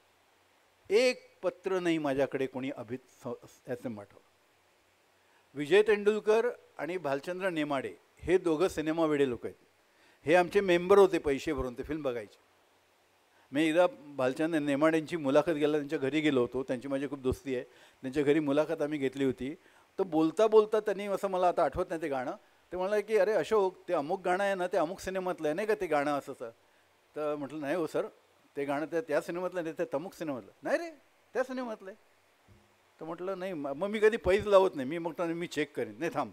आणि ते आतमध्ये गेले आणि काय घेऊन आले असतील, आपण आणतो नाही पुस्तक घेऊन आलो, ते म्हणजे समर्थ रामदासांनी म्हटलं दासबोध आणला, हे बघा दासबोधामध्ये आपण म्हणू शकतो ना, हे तुकारामाची गाथा आणली याच्यामध्ये, तसं त्यांनी काय उचलून आणलं असेल, ते पूर्वी 10 पैशाच्या सिनेमाच्या चोपड्या असेल ना गाण्यांच्या, त्याचं त्यांनी A to Z असं बनवून ठेवलेलं त्यांच्या घरामध्ये, अ पासून झेडपर्यंत सिनेमाची नावं, आणि ते सगळ्या गाण्यांच्या चोपड्या त्यांच्याकडे होत्या. आणि ज्याच्याकडे हा इतका विद्वान लेखक, ज्याच्याकडे जगातले सगळे महान ग्रंथ, त्याच्या घरात हे, मला भालचंद्र नेमाडेविषयी डबल आनंद झाला आणि डबल अभिमान वाटला. कमी नाही लेखत कशाला, त्या गाण्यांमध्ये जीव रुतलाय हो आपला, त्या सिनेमाच्या गाण्यांमध्ये आपल्या भारतीय लोकांमध्ये जीव रुतलाय. मी परदेशात जातो, खूप लोक विचारतात Y you people need song and dance in your cinema. तर मी त्याचं पहिलं उडत उत्तर असं दिलं, कारण आमच्या देशातल्या रस्त्यावरच्या फाटक्या माणसापासून आमच्या राष्ट्रपतीपर्यंत सगळ्यांना सकाळी आंघोळ करताना गाणी म्हणायची असतात बाबा, त्यामुळे आमच्या सिनेमात गाणी असतात. हे त्याचं एक हे उत्तर दिलं. आणि मग त्याचं खरं उत्तर दिलं की आमच्या संस्कृतीमध्ये गाणं आहे हो. आपल्या देशात कुठेही जा, सगळ्या प्रसंग, दुःखाचं असो आनंद, गाणीच गाणी आहेत. का गाण्याला लाजतो आपण, आणि कसली गाणी बनवली जात. मी ते तुम्हाला 2 तास गाणी पण म्हणून दाखवेन, इतकी गाणी मला येतात, इतकी ते गाणी सुरेख. तर ते गाण्यांविषयी नाही आहे, तर ते त्यांनी नेमाड्याने ते आणून दाखवलं, ते गाणं त्यांच्याकडे होतं. तर त्या ह्याच्यामध्ये तर मला एकदा आमचे मंगेश पाडगावकर एका कार्यक्रमामध्ये, आमचा सकाळचा कार्यक्रम होता आणि तिथे ते प्रमुख पाहुणे होते. नंतर आमचे संपादक म्हणाले तू मुलुंडला जातोस ना, पाडगावकरांना सायनला सोडा आणि जा घरी. म्हटलं ठीक आहे. मी आणि पाडगावकर टॅक्सीत बसलो, मी त्याला सोडत होतो. मग त्या टॅक्सीमध्ये आता सोबत भेटले तर म्हटलं हो पाडगावकर, मी तुम्हाला असं 12 महिने कार्यक्रम पाठवला, तुम्ही साधी दखलसुद्धा घेतली नाही.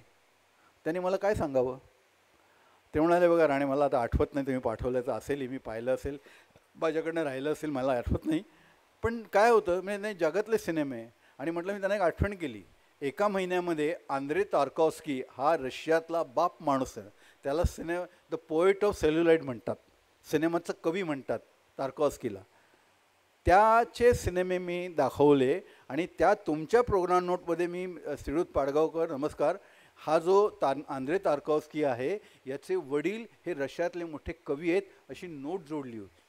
म्हणून तरी तुम्ही बघायला या, तुम्ही त्याची दखल घेतली नाही.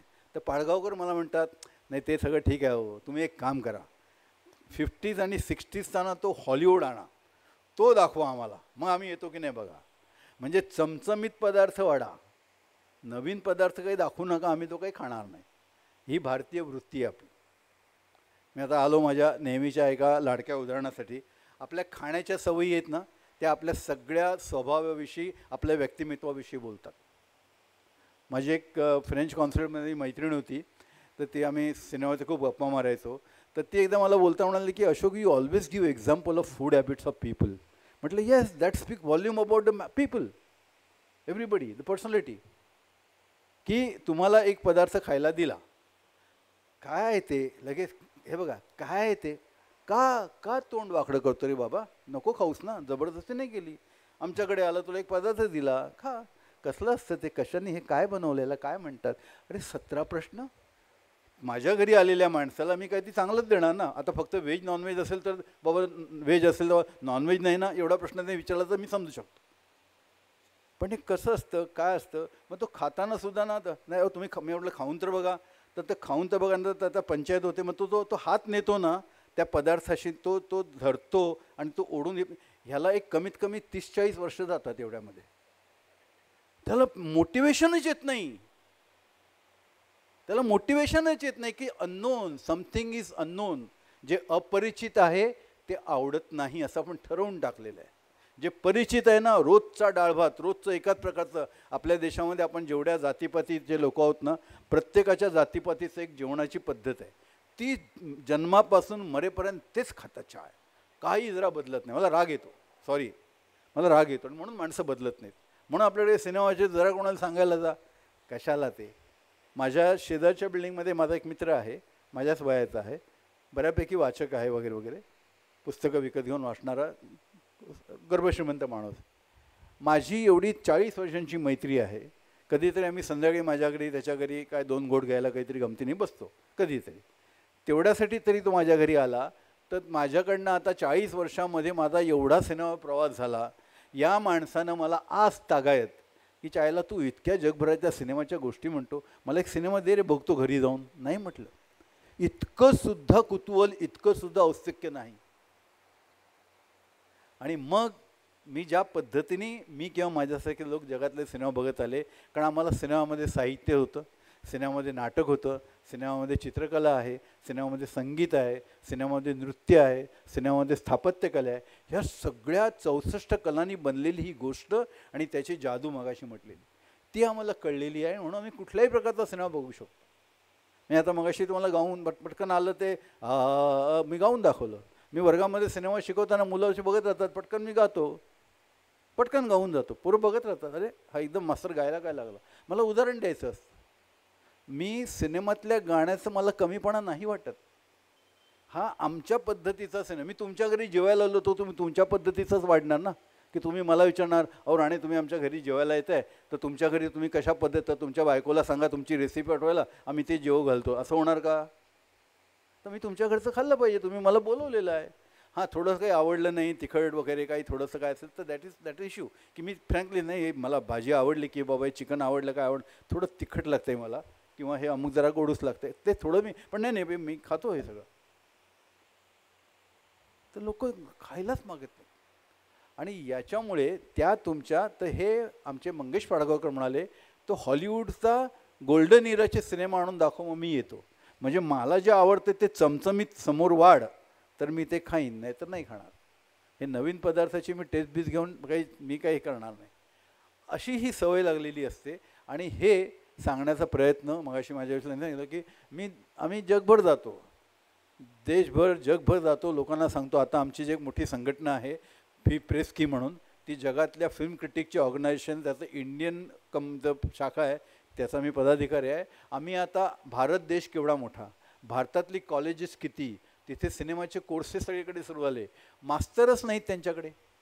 तर आम्ही त्यांना आता ऑफर दिलं. आता भारतातल्या 5 युनिव्हर्सिटींबरोबर आम्ही MOU साईन केला आणि आम्ही त्यांना सांगितलं की will provide you faculty and will provide you the perfect syllabus for teaching cinema. कारण नाहीच आहे ते. हे आम्ही का करतो, कारण आयुष्यभर आम्ही हाच उद्योग केला. आम्ही सिनेमा नीट पाहायला लागलो, शिकत गेलो. आणि मग म्हणजे कधी कधी लहानपणी आले की हा माणूस हे कसं बघू शकतो. म्हणजे मला लक्ष्मीकांत प्यारेलाल आहेत ना, तर ते प्यारेबाईंचं माझं नेहमी जाणं येणं असतं. प्यारेबाई म्हणजे खूप चांगले मित्र आहेत. तर त्यांच्याशी बोलताना एकदा ते म्हणाले की अशोक जी अभी आपने कुछ बोल रहे थे ना, तो मुझे भी बचपन से आदत थी. तो क्या आदत थी? तो हम जब छोटे थे ना, तो आंगन में दोस्तों के साथ खेलते हैं. तर खेळता खेळता मला वाटलं की अरे यार मला जरा पाणी पाहिजे यार. तर मी मित्र म्हटलं अरे पाणी पाहिजे रे, जा ना घरात जा ना, हे काय आपलं घर आहे ना, आईकडे पाणी माग ना. तर मी त्याच्या घरात पाणी प्यायला जातो. मला तर खरंच तहान लागली, पाणी प्यायला जातो. पाणी प्यायला जातो तर तिकडे त्याचे आजी आजोबा, कोण घरातले काका मामा, आणखीन कोणते आई बाबा ते बोलत असतात. मग ते आई म्हणते काय रे, नाही मला पाणी पाहिजे. ते मावशी आपली जाते पाणी घेऊन येते. मी आपला तिकडे तेवढ्या वेळात माझ्या कानावर पडतं. मग ते पाणी आणते. मला ते त्यांचं बोलणं त्याच्या खेळापेक्षा ते इंटरेस्टिंग वाटतं. मग मी ते पाणी पितो. ते पाणी सावकाश सावकाश होतं, घडघडाजवळ पिऊन पळत नाही. आणि खेळाकडे खेळायचं नाही मला, माझं इथे काहीतरी दिसतं आहे मला. मग ते मी पाणी सावकाश सावकाश पितो. मग ते मावशी म्हणते की आणखीन हवं का रे. हो आणखीन. खरं एकाच ग्लासात भागलं होतं, पण आणखीन थांबायचं आहे तिकडे. तर प्यारे म्हणाले की मैं भी ये बड़ों की बातें वो कैसे सोचते हैं. आम्ही शाळकरी पोरं आहोत. ही मोठी माणसं एखाद्या गोष्टीवरती बोलतात की आता जगात महागाई खूप वाढली, हल्ली पगारात भागत नाही, की हल्ली माणसं आमचे नातेवाईक चांगले नाहीत, की आमच्या जातीमध्ये अमुक प्रॉब्लेम आहे, की ते म्युन्सिपाल्टी रस्त्यावरचे काही दिवे लावत नाही, काहीही जगातला एनिथिंग अंडर द सन ते बोलत असतात. तर ते कसं त्या गोष्टीकडे पाहतात, त्याचं विश्लेषण कसं करतात, त्याची मांडणी कशी करतात, ते शिक्षण होतं माझ्यासाठी. प्यारे म्हणलं बस मैंने भी यही सीखा वहाँ से. तर तिथून वेगवेगळ्या पद्धतीने एखाद्या गोष्टीकडे पाहण्याची दृष्टी कळते. तुम्ही मोहब्बते नावाचा सिनेमा काही लोकांनी पाहिला असेल. अमिताभ बच्चन, शाहरुख खान. आता अलीकडे पटकन पाहणं होत नाही, अलीकडचा सिनेमा आहे, मोहब्बते नावाचा सिनेमा आहे. त्याची गोष्ट आहे एक तो शाहरुख खान असतो आणि तो अमिताभ बच्चन असतो. त्याची एक अशी मोठी शाळा असते, कॉलेज वगैरे काहीतरी असतं, आणि तिथे हा शाहरुख खान शिकवायला येतो. आणि त्या अमिताभ बच्चनची प्रचंड शिस्त असते. शिस्त म्हणजे शिस्त, असे काही मास्तर असतात ना, त्याचा तो अर्क असतो. आणि हा येतो आणि ती शिस्त मोडतो आणि तो त्याच्या पोरीच्याच प्रेमात पडतो. आता हिंदी सिनेमात प्रेमाशिवाय काही होत नाही. तुम्ही काही सिनेमा करायला प्रेमात पडायला लागतात. तर त्यांनी तो प्रेमात पडला, त्याच्याशिवाय सिनेमा पूर्ण होत नाही. म्हणजे मी त्यावेळी तरुणपणी म्हणायचा, अजून म्हणजे कुठल्याही शिवाजी महाराजांच्या सिनेमामध्ये शिवाजी महाराज आणि सोयराबानीचं गाणं नाही केलं, तुम उधर हम इधर, असं कधी गाणं कोणी केलं नाही. तर तेही करतील, तेवढंच नाही सोडलं आहे त्यांना. एनिवे, तर त्यांना काय म्हणत होतो मी, तर त्याच्यात ते हां मोहब्बत आहे. तर मोहब्बतेमध्ये ते असं ही अशी गोष्ट होती. आता ह्या सिनेमाचं ओरिजिनल आहे ना, हां, तर ते हॉलिवूडचा म्हणतं डेड पोएट सोसायटी, हा हॉलिवूडची फिल्म आहे, त्याच्यावरनं मोहब्बते केला. आता डेड पोएट सोसायटीमध्ये पण सूत्र तेच आहे की अशी एक शाळांमध्ये शिस्तविषयी भयंकर बाबा शिसारी आणणारी गोष्ट असते. मी आधी शाळेत भयंकर हुशार विद्यार्थी होतो, सगळ्या शिक्षकांचा आवडता होतो, पण ती शाळेतली शिस्त म्हटली मला शिस्त शब्द डोक्यातच जाते.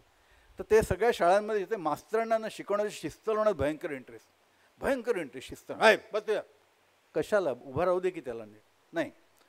तर ते त्याच्यावरती त्यांनी ती मूळ गोष्ट आहे ना डेड पोएट सोसायटीमध्ये. तर त्याच्यामध्ये असं होतं, फिल्म सुरू होते. तर आता हा वर्ग भरला, आपण हा कॉलेजचा वर्ग आहे. आता मी प्रोफेसर इकडून येणार की इकडून दार असणार ना, मागे पण दार आहेत पण इकडून येणार ना. आज पहिला दिवस आहे कॉलेजचा आणि वर्षाचा पहिला दिवस आहे, पहिला तास आहे आणि मुलं वाट बघतायत की नवीन प्रोफेसर येणार आहे, कळलं आहे ते वाट बघते. तिथून सिनेमा सुरू होतो. तो मागून येतो पहिल्याच दिवशी, पहिल्याच पिरियडला पहिलाच नवीन शिक्षक असा मागून येतो. हे गुड मॉर्निंग एव्हरीबडी असं करतो येतो. ते मुलं बघत हे गुड असं करत, हा शम्मी कपूर सगळं हातवारी करत येतो.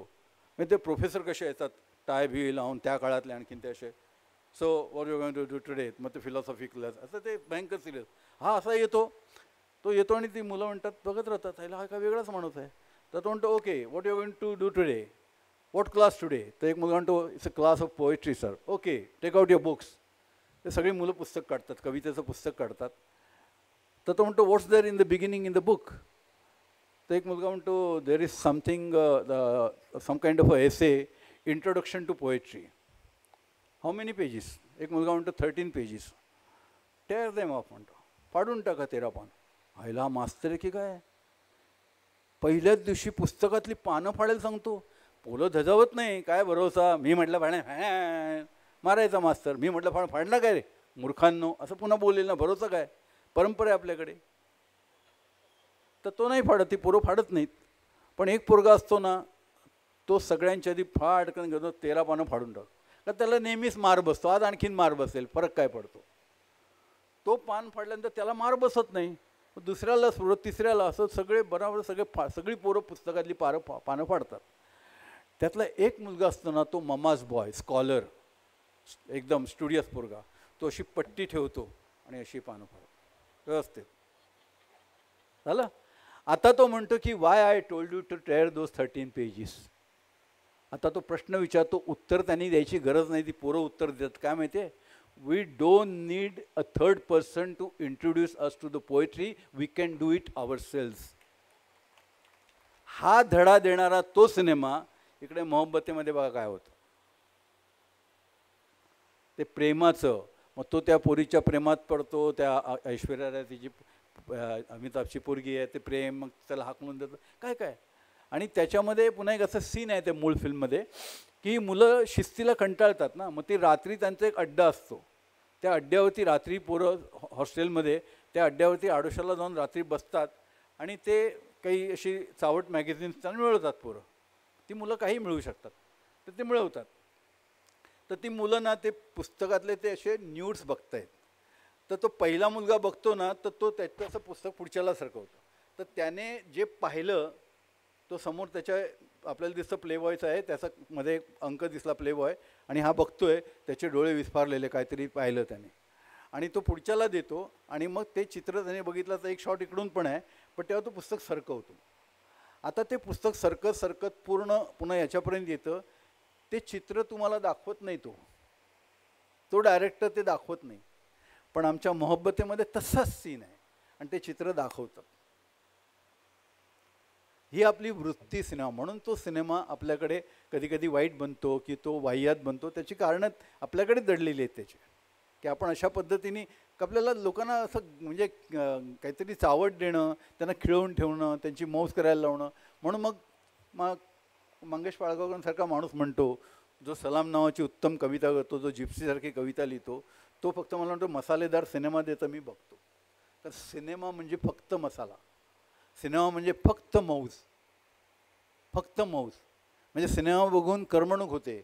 मग त्यांना विचारलं, अरे यार सिनेमा करमण आहे, मग त्यांना विचारलं सिनेमामध्ये बलात्कार होतो, तर होते, त्यांची करमणूक होते. मुंबईला NFDC नावाची जी संस्था आहे, नॅशनल फिल्म डेव्हलपमेंट कॉर्पोरेशन, त्यांनी जुहूच्या हॉटेलमध्ये एक मोठा सेमिनार, 2 दिवसाचा सेमिनार होता. त्याचा विषय असा होता की सिनेमा समाजाला बिघडवतो का. त्या सेमिनारला मी बसलो होतो आणि सुरुवातीला एक फॉर्मल एक ओपनिंग इनॉग्रल सेशन असतं, कोणतरी अध्यक्ष आलेला असतो, उद्घाटन होतं आणि होतं की आज असा 2 दिवस आपण करणार आहोत. ते काहीतरी एक फॉर्मल काहीतरी होतं, औपचारिक सगळा कार्यक्रम होतो. तर त्या औपचारिक कार्यक्रमामध्ये ते अध्यक्ष विद्यार्थ्याचे 4-5 माणसं बोलले, त्या सगळ्यांनी असं विधानच केलं की सिनेमा समाजाला बिघडवतो. तर माझ्या 2 सीट सोडून एक प्रोड्युसर हिंदीतला बसला होता, तो उठून उभा राहिला आणि तो म्हणाला की अगर आपने तय किया है कि सिनेमा समाज को बिगड़ता है तो 2 दिन यहाँ बैठने का मतलब क्यों. हम तो आए थे कि 2 दिन यहाँ बैठेंगे, सोचेंगे, बोलेंगे, कुछ गिव एंड टेक करेंगे कि सच में ये है क्या. और आपने तो वो बोल दिया कि सिनेमा समाज को बिगड़ता है. तो अब मुझे एक सवाल आपसे पूछना है कि जब रावण ने सीता का हरण किया था तो रावण ने कौन सी फिल्म देखी थी. जब दुशासन ने द्रौपदी का वस्त्र छिड़ा था तो दुशासन ने कौन सी फिल्म देखी थी. बिनतोड आर्ग्यूमेंट होता. तो मी त्याच्यावरती बोललो कि हमारे भाई साहब ने जो बोला बिल्कुल ठीक कहा कि रावण ने ना फिल्म देखी थी ना दुशासन ने फिल्म देखी थी. ये तो हमारे में है, सिनेमा कुछ नहीं करता, लेकिन ये हमारे में जो कुछ है ना उसका सिनेमा कुछ करता है. आणि मग मी 2 सिनेमांची नावं सांगितली की 2 राहा नावाचा सिनेमा होता, एक 72 साली वगैरे आला होता. त्याच्यामध्ये बलात्कार दाखवला, असा एलोबोरेटिव्ह बलात्कार, एखादं छान गाणं दाखवतात ना असा एलोबोरेटिव्ह बलात्कार दाखवलेला होता. तर एक भ्रष्टाचार नावाचा रमेश सिप्पीचा, शोलेवाल्या रमेश सिप्पीचा एक भ्रष्टाचार नावाचा सिनेमा आला होता, त्याच्यात जवळजवळ 8 मिनिटाचा बलात्काराचा सीन आहे, 8 मिनिटाचा. आता हे आपण का बघतो, कारण आपल्याला तो कचरा आहे ना हे आपल्याला कळलेलंच नाही. आपल्याला कचरा बघायची सवय झालेली आहे. माधव अस्वल नावाचे मराठीतले फार मोठे लेखक आणि समीक्षक होऊन गेले. त्यांचं किमया नावाचं पुस्तक आहे, मिळालं तर जरूर वाच. त्यात त्यांनी असं म्हटलेलं आहे की आपण सकाळी आंघोळ करून बाथरूममधनं येतो आणि आपण घरातले कपडे घालतो, मग ते घरातले कपडे टॉवेल असतं ते आपण असं भिरकावून देतो. मग थोडा वेळ चहापान काय ते खाणं पिणं होतं, मग थोडा वेळ पहिला बाहेर जायची का ऑफिस कामाला द्यायची व्यवस्था वेळ होते, मग आपण ते घरातले कपडे फेकतो, ते बाहेरचे कपडे घालतो आणि बाहेर पडतो, ते ऑफिस संध्याकाळी घरी येतो. घरी आल्यानंतर ते सकाळी ते टॉवेल घेतो, ते घरातले सकाळचे दिवसभराचे कपडे फेकून देतो, टॉवेल घेतो, बाथरूमात येतो, सगळं स्वच्छ येतो, बाहेर येतो, पुन्हा टॉवेल फेकतो, ते सकाळी फेकून दिलेले कपडे घालतो.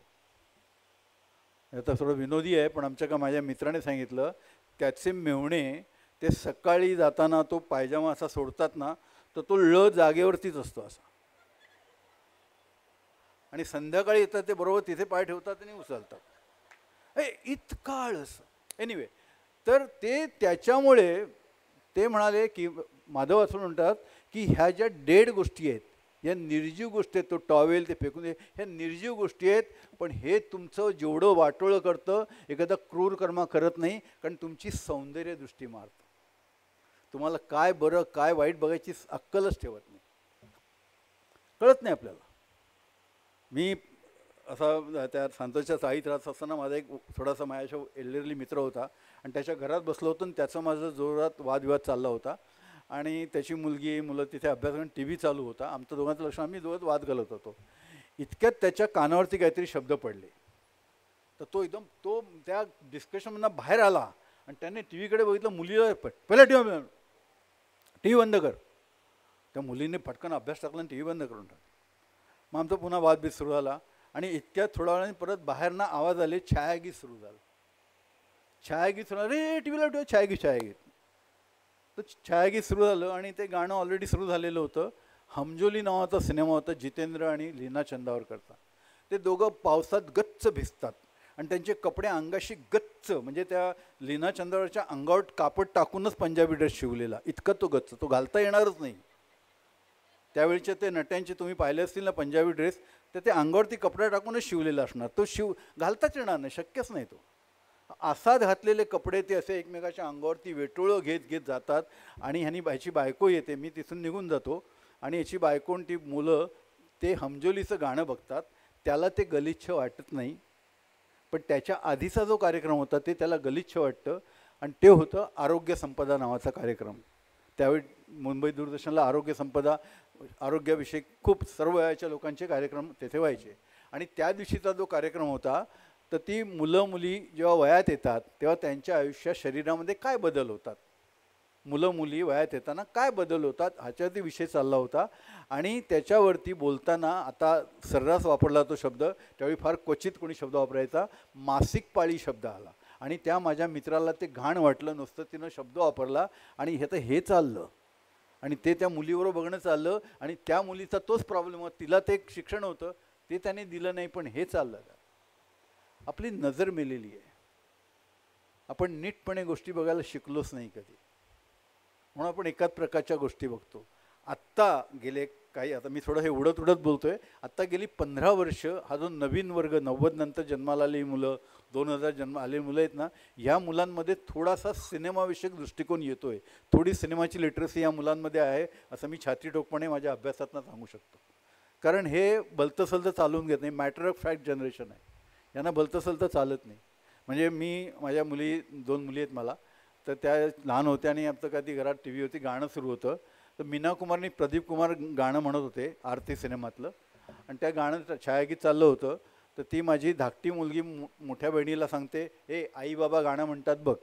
कारण ते मीना कुमारी प्रदीप कुमार आई बाबाच वाटायची, आताची कशी हिरोईन तरुण पोरं वाटतात ना, ते केवढं मोठं थोराड वाटायचे ते.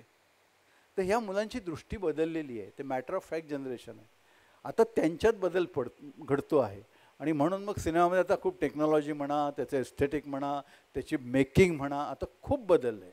आता तुम्ही म्हणजे पूर्वी असं आम्हाला सांगायला रे बाबा बघ रे, आता मलाच कोणीतरी येऊन सांगतं, सर तुम्ही ते साऊथची तमिळ फिल्म बघितली, ते अमुक फिल्म बघितली, मला कोणतरी येऊन सांगतं, अरे वा बरं आहे. आता कोणी ते तमिळ फिल्म बघतो, कोणी मल्याळी फिल्म बघतो. जेव्हा मी तरुण होतो जेव्हा सबटायटलला प्रकार नव्हता, फिल्म सोसायटीत मी नंतर आलो, तर मी कुठल्याही प्रकारचा सिनेमा बघायचा. तर त्या मुंबईला ते सँडला रूपम टॉकीज होतं, तिकडे सगळे मद्राशांचे सिनेमे लागायचे आणि अख्खी धारावीची झोपडपट्टी ते सिनेमा बघायला तिकडे यायचे. त्यांचे सुपरस्टार असायचे ते, आणि ते वेड्या सगळे यायचे, पैसे टाकायचे. मी त्या गर्दीत तोही सिनेमा बघायला द्यायचो. तर माझे सगळे मित्र शिवसैनिक, लहानपणापासून सगळे मित्र आजही आहेत. काही लोक अजून सैनिक राहिले, काही लोकांचं मतं बदललेली आहेत, तो वेगळा इतिहास आहे. तर ते माझे सगळे मित्र शाळेपासून. तर ते त्यावेळी म्हणायचे, हा साला लुंगीवाल्यांचे सिनेमा बघतो, हा लुंगीवाल्यांचे सिनेमा बघतो. आणि नंतर जसं मी मोठा होत गेलो, माझं काही नावगाव होत गेलं, मग मला काही लोक म्हणायला लागले, त्याला आम्ही तुला हसायचो, तू लुंगीवाल्यांचे सिनेमा बघतो, आज तू सिनेमा बघायला जगभर जातो, आम्ही गावातच बसून आहोत. तर सिनेमा तुम्हाला जगाची दारं उघडी करून देतो.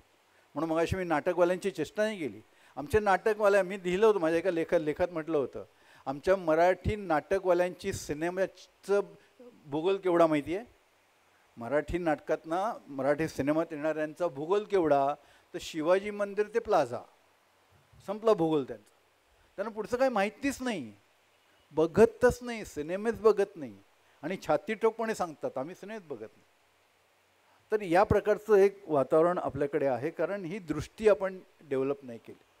आता मी तुम्हाला मगाशी माझ्या आयुष्यातल्या बालपणीच्या सगळ्या गोष्टी सांगितल्या, ते काही माझं कौतुक करण्यासाठी मुळीच ना. आता मला या वयाला काय कौतुक करायचं, पण ते आपण म्हणतो एखाद्याचे पाय पाळण्यात दिसतात, ते तर माझे मला पाय पाळण्यात दिसतात, की सगळं काहीतरी होतं त्याचं. पण त्या सगळ्यांनी अशी दृष्टी, सम्यक दृष्टी देत देत मला सिनेमाला इथपर्यंत आणून ठेवलं. आणि मी म्हणजे कधी कधी लोकांना वाटतं की मी Satyajit Ray, Andrei Tarkovsky, Ingmar Bergman, Kieslowski अशी काय मोठ्या मोठ्या नावांचे सिनेमा बघतो, जे लोकांना कळत नाही, त्याच्यावरती बोलतो, लिहितो. तर ह्याला पण मला हिंदी सिनेमा आवडतो. मला 3 इडियट फार आवडलेला सिनेमा, अजूनही टी व्हीवर लागला कुठला की तो मधूनच मी बघतो पुढे. मला आवडतो 3 इडियट. त्यातला तो हॉस्पिटलचा सीन सोडला की अख्खा सिनेमा मला पुन्हा बघायला आवडतो. मधले सिक्वेन्स पण मी बघतो. चांगला सिनेमा होता. मला तो मुन्नाभाई पण आवडतो. काय प्रॉब्लेम आहे त्याच्यात? कारण तो त्या प्रकारचा बटाटे वडावाला बटाटे वडाच बनवणार ना, वडापाववाला.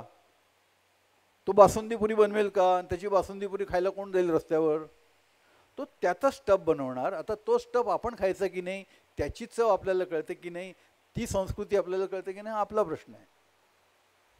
तर माझ्या बाबतीत हे संस्कृतीचे घोळ मी करत नाही. मी फक्त सिनेमा पाहणारा माणूस आहे. मला वाटतं मी थांबावं इथे. कोणाला काही प्रश्न असतील तर विचारावं, बोला. कारण हे काय माहिती आहे का, मी नेहमीच म्हणतो की मी सिनेमावरती बोलायला लागलो तो 1 जानेवारीला बोलायला सुरुवात करेन, 31 डिसेंबरला थांबेन, इतकं माझ्याकडे मटेरियल आहे. तर मी बऱ्यापैकी मला वाटतं हा सिनेमा पाहणारा माणूस हा काय प्रकार आहे, हा सुद्धा मी आता अनेक मुलांना सांगतो, अरे हा सुद्धा व्यवसाय आहे. ही एक नवीन व्यवसाय अनेकांना माहिती नाही, हा सुद्धा तुम्ही व्यवसाय करू शकता. तर त्याच्यासाठी ही सगळी मी मांडणी केलेली आहे. आता तुम्हाला कोणाला काय विचारायचं असेल तर विचारू शकता.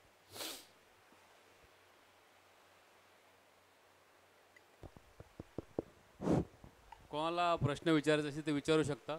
सर, मी सुरुवात करतो.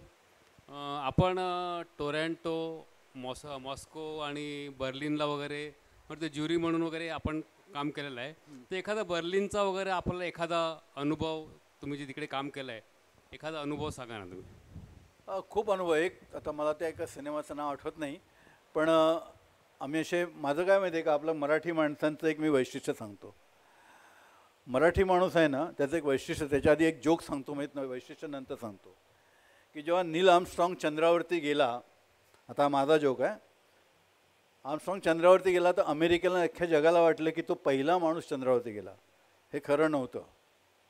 आर्मस्ट्रॉंग चंद्रावरती उतरला, 1-2 पावलं टाकली आणि इतक्यात सायकलची घंटा त्याच्या कानावर पडली आणि आवाज आला, कापी सर, कापी सर, कापी. तो मद्रासी म्हणून तिथे कॉफी विकत होता. तो पोचला होता तिकडे ऑलरेडी. याला म्हटलं हा कसा आला, ह्याला काही कापी पापी काय कळलं नाही, एवढं काहीतरी किटली दिसते, होईच दे सर, कापी सर.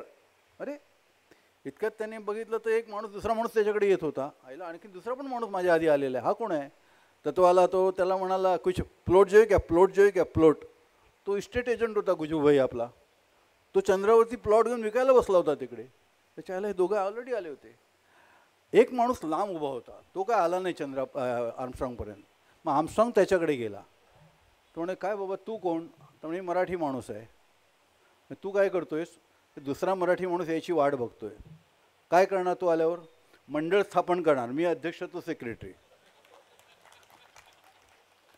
तर तसं मी फिल्म फेस्टिवलला जातो ना जगभर, तर मी मंडळ स्थापन केलेलं आहे. आमचे जगभरचे असे मित्र आहेत आणि आम्ही कुठल्या आता आम्ही कानला चालू पुढल्या आठवड्यात, बर्लिनला जातो, सगळीकडे आम्ही एक दिवस रात्री सगळे बसतो खाणं पिणं निमित्त, पण आम्ही मग घनघोर चर्चा करतो देशभरच्या जगभरच्या तिकडे पाहिलेल्या सिनेमावरती, साहित्यावरती, जगातलं राजकारण, समाजकारण, हा काय वॉर्मिंग वगैरे, ग्लोबल वॉर्मिंग, काय वाटेल ते anything under the sun, keeping cinema in focus. आम्ही इतकी चर्चा करतो आणि त्याच्यातनं आम्ही ग्रो होतो, ते खूप आम्ही करतो. तर त्याच्यातनं खूप काही असं माझ्या हाताला लागलेलं आहे. आणि त्या बर्लिन फेस्टिवलमध्ये मला एक गोष्ट फार आवडली, तुम्ही विशेष आठवण मिळेल तर त्या तिची आठवण अशी आहे, म्हणजे ते आहे तिथे, की आम्ही आता दिवसभर 6-6, 5-5, 6-6 पिक्चर बघतो. तेवढं काय काय कार्यक्रम अटेंड करतो, चर्चासत्र, सेमिनार, प्रेस कॉन्फरन्स, खूप हेवी कार्यक्रम असतो. तर दिवसाला आता माझा उद्या सकाळी दिवस सुरू होता, मी आज ठरवलं की उद्या मला हे 5 पिक्चर बघायचे, ते 5 पिक्चर क्रमाने बघायचे असतात. तर सकाळी मी समजा दुसरा पिक्चर बघितला तर माझी अवस्था अशी होते की मला तर पुढचे 3 बघायचेच नाही, मला ह्या फिल्मबरोबर राहायचं आहे, ही फिल्म मला आतमध्ये घेऊन, ह्या फिल्म आणि ही फिल्म, आणि मी काही तास मला कोणाला भेटायचं नाही, बोलायचं नाही माझं. तर त्यांनी तिथे एक मेडिटेशन रूम तयार केलेली. तर तिकडे जायचं, त्या रूममध्ये बसायचं, तिथे कुणी कोणाशी बोलत नाही, तिथे चहाची आणि कॉफीची व्यवस्था केली आहे, पाणी असतं, तुम्ही निवांत बसा, कसला आवाज नाही, तुम्हाला बसायचं इतका बसा, ती फिल्म तुम्ही आतमध्ये घ्या, त्या फिल्मशी तुमचा संवाद करा. ही इतकी सुरेख गोष्ट आहे ना की सिनेमाशी संवाद, तो बर्लिनमध्ये होतो. असं प्रत्येक फेस्टिवलचं खूप काही असं वैशिष्ट्य आहे. सर, मी 2004-05ला झेवियरला तुमचा विद्यार्थी होतो. मला तुमचीच आठवण एक तुम्हाला सांगायची. त्या काळामध्ये तुम्ही आम्हाला शिकवायला आलेले, फिल्मवरच होतं ते, आणि कुठेतरी 5 सिनेमे दाखवलेले आहे मला. आणि तेव्हा मी तुम्हाला एक वाक्य असं बोललो की सर असं काय जर दाखवतं तर आमच्या डोळ्यात पाणीच राहणार, एवढं आम्ही सगळे म्हणजे सगळे हुंदके देत होते. मग त्याच्यात एक होतं बायसिकल थेफ, नंतर चिल्ड्रन इन हेवन, मला आता बाकीचे 3ची नावं आठवत नाहीत, पण ते एवढं अप्रतिम तुम्ही आम्हाला दाखवलं की म्हणजे आजही ती आठवण माझ्या लक्षात, हीच माझी तुम्हाला आठवण मी शेअर करतो. Thank you sir. थँक्यू.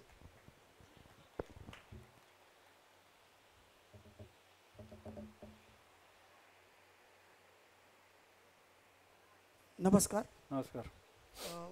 तुमच्या काळात तुम्ही जेव्हा पेपरमध्ये वाचत होतात सिने समीक्षा, तेव्हा मराठीतला असा कुठला समीक्षक होता की ज्याने तुम्हाला इम्प्रेस केलं? मराठीत कोणीच नाही.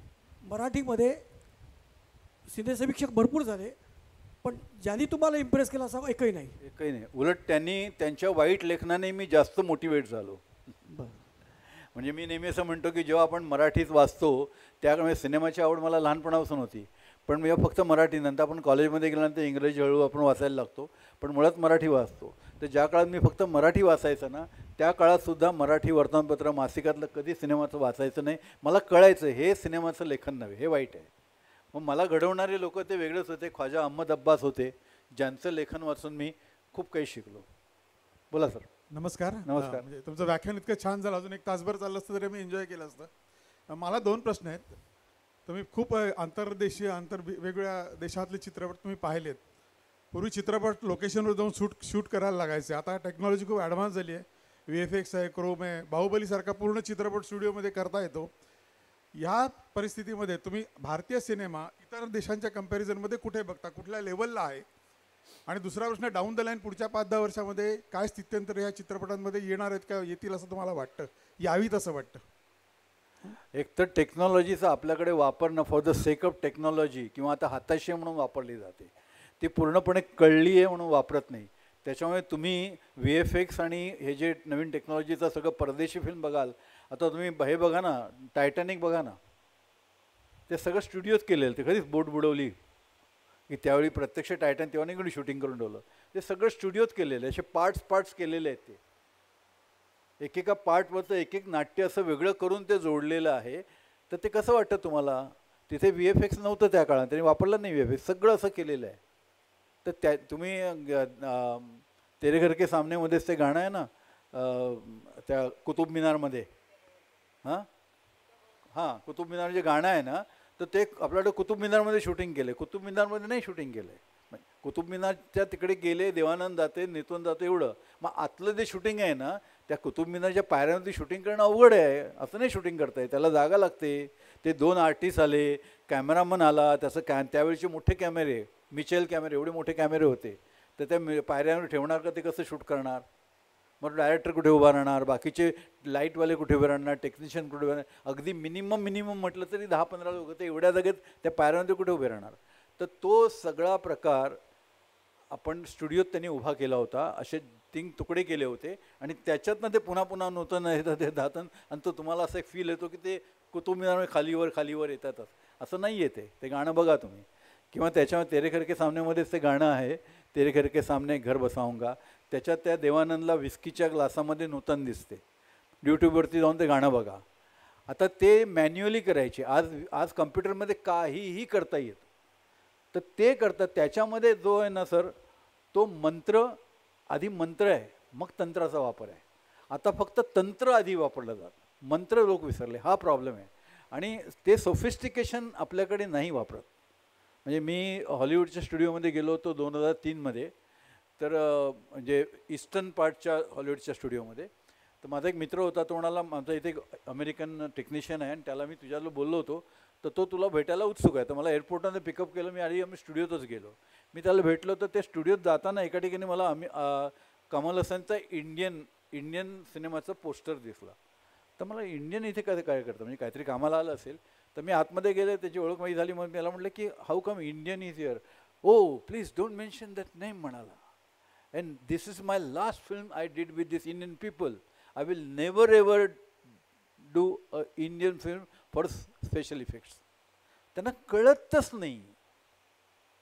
त्या चिपकवल्यासारखं ते मर्ज व्हायला पाहिजे ना हो.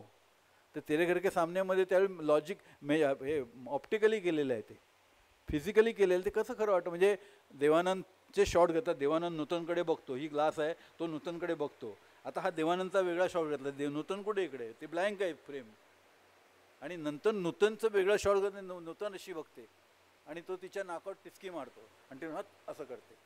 तर नूतनचे वेगळे शॉट घेतले, ग्लास वेगळा घेतला आहे आणि त्या ग्लासाचे वेगळे आहे. त्या तिन्हीचं मिक्सर करून ते त्याला मॅटिंग म्हणायचे, मॅटिंग पद्धतीने त्याने तो इफेक्ट दिलेला आहे.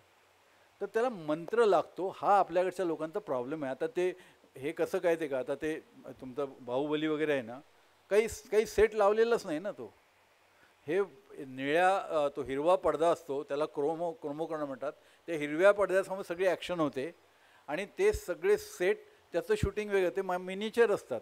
ते राजवाड्यावर छोटे छोटे आहेत, ते मिनिचर आहे आणि ते मिक्स करून ते त्याला 100% घेतात. आता मी तुमच्याशी इथे बोलतोय, तर आपल्याला दाखवायचं की अशोक राणे आता न्यूयॉर्कच्या युनिव्हर्सिटीतून भाषण करतायत. तर मी तर आहे इथे वसईला, तर ते असं हे शूट करणार, मागे हिरवा पडदा लावणार आणि मग ते न्यूयॉर्कच्या युनिव्हर्सिटीमधला तो मोठा हॉल असणार. तर इथे साधं आपल्या नेहमीप्रमाणे आपले हे सगळे गेलेलं असणार आणि तो न्यूयॉर्कच्या युनिव्हर्सिटीचा मोठा भव्य हॉल वगैरे येणार. हे करता येतं. तर ते आता मी माझ्या मुलीकडे गेलो होतो कॅनडामध्ये, माझा जावई आहे, तो त्याच्याशी बोलत होता. आता तो AI मध्ये आहे, आर्टिफिशियल इंटेलिजन्स. तर तो नवीन पिढीचा माणूस आहे. तो म्हणतो नाही AI मध्ये तर येणार. म्हटलं राजे येऊ दे ना. पण आता तो म्हणाला AI मध्ये काय होतं. तर माझा एक स्टुडंट, आता हा एक स्टुडंट माझा होता, माझा एक स्टुडंट आहे, तो आता ह्याचा संपादक आहे. तर तो मला म्हणाला की सर तुम्ही इतकं का लिहित बसता, 5,000 10,000 शब्दांचे लेख का लिहित बसता. म्हटलं काय करू. आता समजा तुम्हाला राज कपूरवरती लेख पाहिजे, तर I want article on Raj Kapoor, की तो तुम्हाला लेख लिहून देतो AI वाला, की तो तुम्ही वाचायचा. तुम्ही फक्त बॉबीचं नाव कोबी झालं तर कोबीचं बॉबी करायचं, एवढंच करेक्शन करायचं. पण मी त्याला म्हटलं ते कोबीचं बॉबी मी केलं, पण राज कपूरचं विश्लेषण जे मी करेन ते तो करणार का. सत्यजित राय मला जो काही जाणवलेला आहे तो आता मी मध्ये रेफरन्सला वैदा रेहमानला आणली आणि वैदा रेहमान म्हणाली की शम्मी कपूरकडे एक रिदम आहे. आता हा रेफरन्स कसा येईल तिकडे. तर त्याच्यावरती तो माझा जावई म्हणाला की आता इथून पुढे तोही डेटा, आता सगळं डेटावरती असतो ना, हा डेटा काम करतो सगळं. तर आता पुढे असा डेटा होईल की अशोक राणे कसा विचार करतो, अशोक राणे गोष्टीकडे कसं पाहतो, अशोक राणे ॲनालिसिस कसं करतो, त्याच्यासाठी तो कसले हा सगळा डेटा गोळा होणार आणि मग त्याच्यामुळे तो वैदा रेहमान बोलली ते येणार तिकडे, असं ते येईल. म्हटलं येईल पुढे मागे. पण माणूस जे काम करतो त्याचं काय? म्हणजे एक 20 वर्ष, एक तुमच्या उत्तर थोडं उदाहरण घेतो. 20 वर्षापूर्वी मी शॉर्ट फिल्म पाहिली होती. एक मुलगा, तरुण मुलगा कम्प्युटरवरती काम करतो ऑफिसमध्ये, असं त्यावेळी ते मोठे मोठे कॉम्प्युटर, आणि तो अख्खा दिवस काम करतो. त्याचं काही संवाद नाही, काही माणूस येत नाही. तो काम करतो, काय ते हे चाललं ते सर बराच वेळ काम करतो. आणि मग एका पॉईंटला तो कळतं की खूप वेळ त्यांनी थकला आहे असा. मग तो असा उठतो, असा मग तो वॉशरूमला जातो, तोंडावरती पाणी मारतो आणि येतो, आणि बाहेर अशी तरी एझी चेअरसारखी तिच्यावरती असा बसतो आणि असा रिलॅक्स होतो. आणि त्या कम्प्युटरमधनं एकच लाईन ऐकायला येते, ते आईचा आवाज असतो, my dear child you need cup of coffee now. ही गंमत आहे.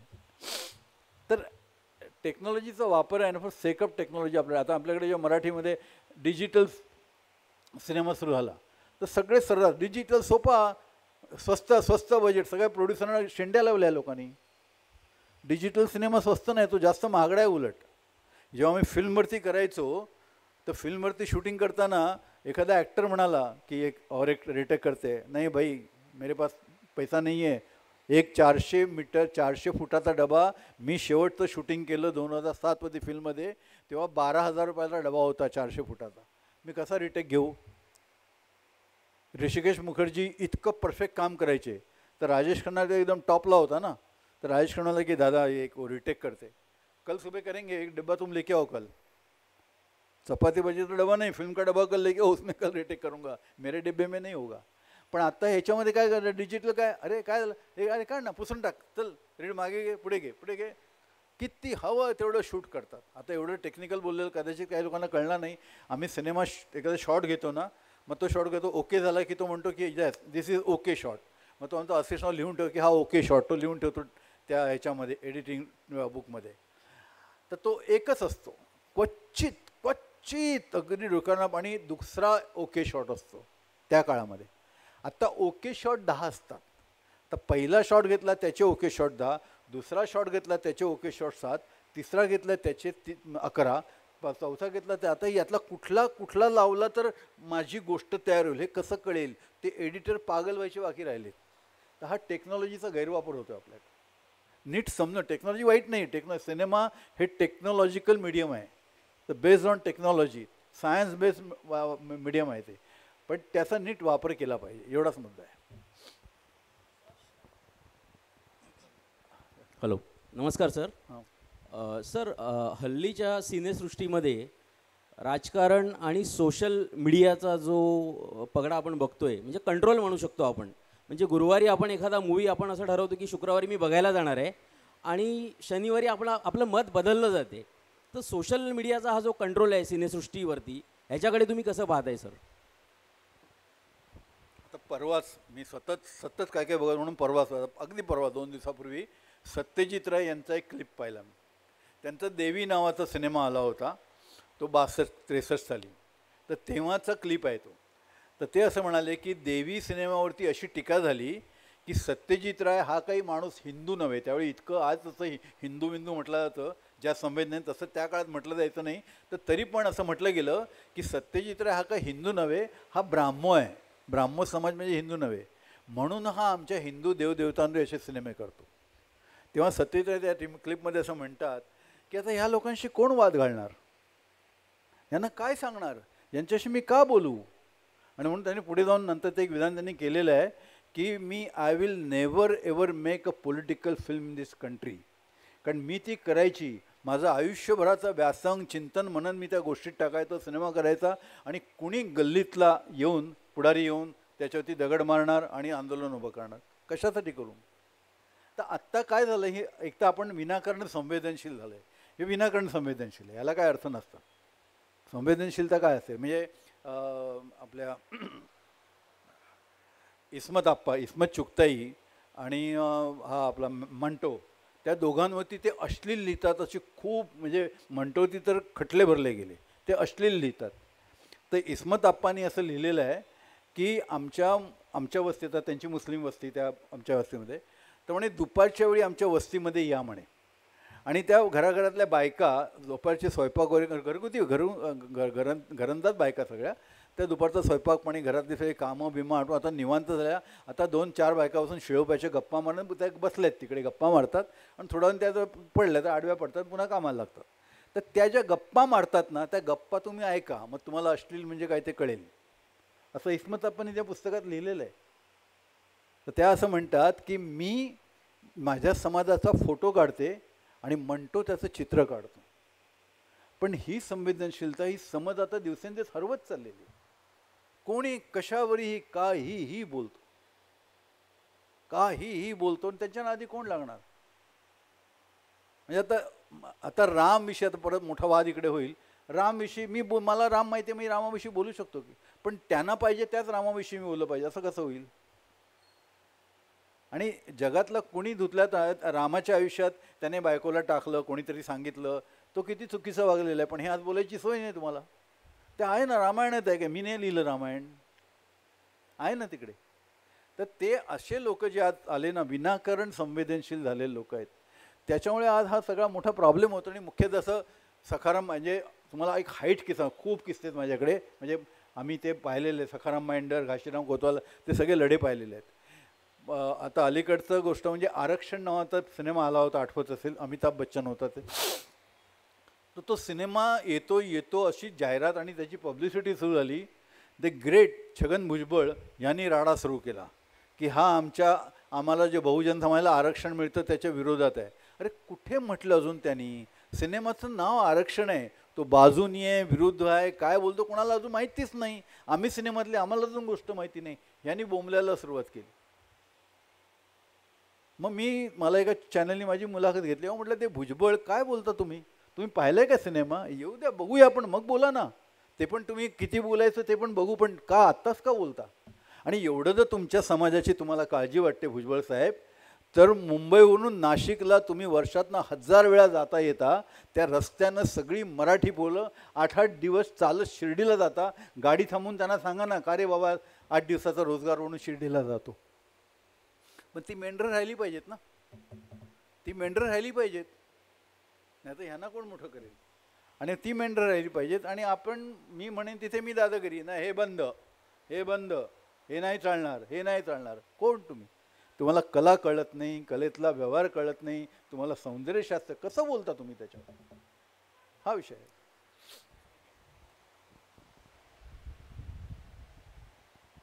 हॅलो सर, नमस्कार. मला तुम्हाला विचारायचं आहे की ॲज अ फिल्म क्रिटिक, जेव्हा तुम्ही ऑडियन्सचा स्टडी करतात, मूव्हीचा स्टडी करतात, तर आज इंडियामध्ये किंवा भारतामध्ये आपला असं सिनेमा चालू आहे, पुष्पा सुपरहिट होतो आहे, ॲनिमल सुपरहिट होतो आहे, आणि हे जे हायपर मस्क्युलन मूव्हीज आहेत किंवा ज्यात व्हायलेन्स किंवा लॉ अँड ऑर्डरची खूप कमतरता आहे, हे मूव्हीज जेव्हा खूप सुपरहिट होतात, सतत आपल्या रील्समध्ये याचे शॉर्ट्स दिसत असतात, आणि त्याचा पडणारा जो प्रभाव आहे, जे किती लोक बोलत नाही आपण मूवीला मूवीसारखं बघितलं पाहिजे, पण भारत हा असा देश आहे जिकडे आपण मूवी फक्त मूवी नाही ठेवू शकत. जसं तेरे नाम आलेला तेव्हा सलमान खानची हेअरस्टाईल सगळ्यांनी कॉपी केलेलीच, तर मूवी आपल्याकडे फक्त मूवी म्हणून बघितला जात नाही जसा वेस्टमध्ये बघितला जातो. तिकडचा व्हायलन्स मूवीचा समाजात इतका प्रभाव पडत नाही.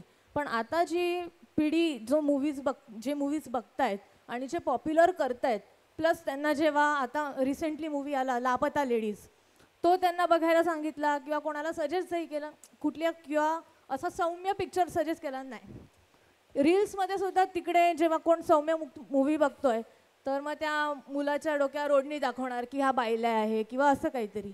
तर जेव्हा अशी मूवीज चालत आहेत आणि असं सगळं चित्र घडते, तर ॲज अ क्रिटिक तुम्हाला समाजावर किंवा मूवी बनवणाऱ्यांवर तर तुमचं काय मत आहे, किंवा how do you see this situation. Okay, thank you. हे बघा, ॲनिमल हिट झालं ना, ॲनिमलचं एक म्हणतो, ॲनिमल का हिट झाला, आज आपल्या समाजामध्ये ना व्हायलन्स इतका आहे. मी परवा एक फिल्म बघितली, स्टोलन नावाची फिल्म बघितली. म्हणजे एखाद्याला मारणं म्हणजे कसं आहे, इतकं विकृतपणे मारतात. मॉब लिंचिंगवरची फिल्म आहे. नुसता संशय आला की ह्या माणसानं या बाईनं हे मूल पळवलं, आणि त्याच्यावरती ते मॉब लिंचिंग जे काय करतात, तर तो व्हायलन्स आहे ना तुमच्या आमच्या समाजामध्ये तेवढा आहे, म्हणून ॲनिमल चालतो. त्या ॲनिमल नंतर एक फिल्म आली, ती अनेकांनी पाहिली नाही की त्याच्यावरती फार बोललं गेलं नाही. मी मात्र गेली 2 महिने बोलतोय त्या फिल्मवर. एक हनुमान नावाचा सिनेमा आला होता. हां, त्या हनुमानमध्ये फिल्म सुरू होते. 2 लहान मुलं आहे 7-8-9 वर्षाची, आणि तो जो मुख्य मुलगा आहे ना, त्याच्या घरामध्ये मुख्यतः घडतं. तो इकडून उड्या मार, तिकडून उड्या मार, इकडून लोंब कळते, असं असं काही काही करतो. त्याची आई, अरे बाबा पडशील रे, लागेल रे, हे होईल रे, आणि वडील टांग तोड दूंगा, हे करूंगा, असं वडील आपल्या पद्धतीने रिॲक्ट करतो. असं त्या मुलाचं आहे. आणि तो त्याचा मित्र आहे, तो त्याच्याबरोबर आहे, तो सपोर्टिंग आहे. आणि ते दोघे अशाच काहीतरी ॲडव्हेंचर करतात. आणि ते आई वडील सतत त्याला असं काहीतरी बोलवतात. तर तो हा मुख्य मुलगा त्या मित्राला काय म्हणतो माहिती आहे, तुमको मालूम है क्या सुपरमैन के माँ बाप थे? तर त्याला माहिती नाही आहे. म्हटलं नाही थे, सुपरमैन के माँ बाप नाही थे. पुढच्या सीनमध्ये, पुढच्या शॉटमध्ये तो काय करतो माहिती आहे, तो आपलं घर पेटवून देतो. आई बापांना त्या घरासकट जिवंत जाळून टाकतो. He wants to be a superman. आणि ही फिल्म बघायला माझ्या मुलुंडच्या थिएटरमध्ये मी गेलो, तेव्हा असे तरुण तुमच्यासारखी कपल्स आणि 600 त्याच वयाची मुलं, 8-10 मुलं घेऊन 3-3 कपल काहीतरी आली होती.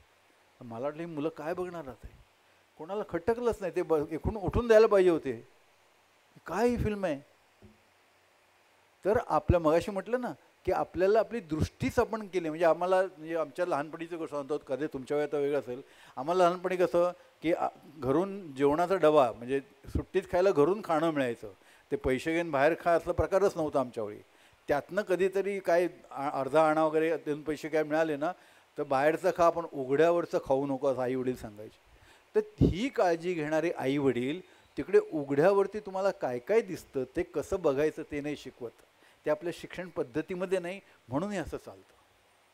म्हणून हे असं चालतं. आपण ती दृष्टीच नाही बनवली आपली, म्हणून आपण काही बघतो, काही चालवून घेतो. मगाशी म्हटलं ना, हमजोली चाललेलं आहे त्याचं काही नाही वाटत, पण मासिक पाळी म्हटलं की घाण वाटतं. आज तो टाबू गेला 40 वर्षापर्यंत की मासिक पाळी शब्द बोलता येत नव्हता. आज काही कुठले शब्द आज आपण बोलतो आज, कारण आपण स्वच्छपणे पाहिलंच नाही ना. आता तुम्हाला माहिती आहे का, आम्ही सिनेमा देशातल्या शाळा कॉलेजमध्ये शिकवा असं म्हणणाऱ्या चळवळीतला माणूस मी. आम्ही आय&बी मिनिस्टर मांडलो, खूप काही काही केलेलं आहे, ते खूप मोठी गोष्ट आहे. पण त्याच्यामधून आत्ता मी असं म्हणतोय की ते बंद करा आता. का माहिती आहे, कारण चांगले शिक्षक आहेत, त्यांना माहितीच नाही सिनेमा काय, तर काय शिकवणार. आता ह्याच्या पुढची गोष्ट सांगतो तुम्हाला. आता गेली काही वर्ष आपल्याकडे चाललेलं आहे की हायस्कूलपासून मुलांना लैंगिक शिक्षण द्या. माझा तीव्र, कशाला विरोध करत नाही आयुष्यात, पण माझा या गोष्टीला तीव्र विरोध आहे. कारण तसे शिक्षक नाही मिळणार आपल्याला. ते काहीतरी चावटपणा करतील वर्गामध्ये, त्या मुलींना जिगणं हरण, त्या मुलांना जगणं हरण करतील, काही बोलतील. ती समज, ती मॅच्युरिटी नाही आपल्या समाजामध्ये. या गोष्टीकडे पाहण्याची सिनेमाकडे नाही आली हो अजून. म्हणून असेच लापता लेडीज कोणी बघायला तयार नाही. तर सोलननी बरोबर पाहिलं, कसली फिल्म आहे, का अप्रतिम फिल्म आहे. आणि ॲज अ फिल्म म्हणून ग्रेट आहे. त्याने ज्या पद्धतीने तो प्रॉब्लेम मॉब लिंचिंगचा हँडल केला ना, हॅट्स ऑफ टू हिम. त्याच्यात व्हायलन्स आहे, तो नाही. पण ॲनिमल मला व्हायलन्स काय, तो वर्गात गन घेऊन जाऊन शूट करतो, बहिणीची कळ काढली म्हणून. हे काय दाखवतो आपण, आणि आपण हिरो करतो त्या पोरांना, त्यांना देतो. आता माझ्या अमेरिकेत, म्हणजे कॅनडामध्ये मुलगी आहे, तर तिची एक मैत्रीण आहे, तिच्या घरी आम्ही गेलो होतो.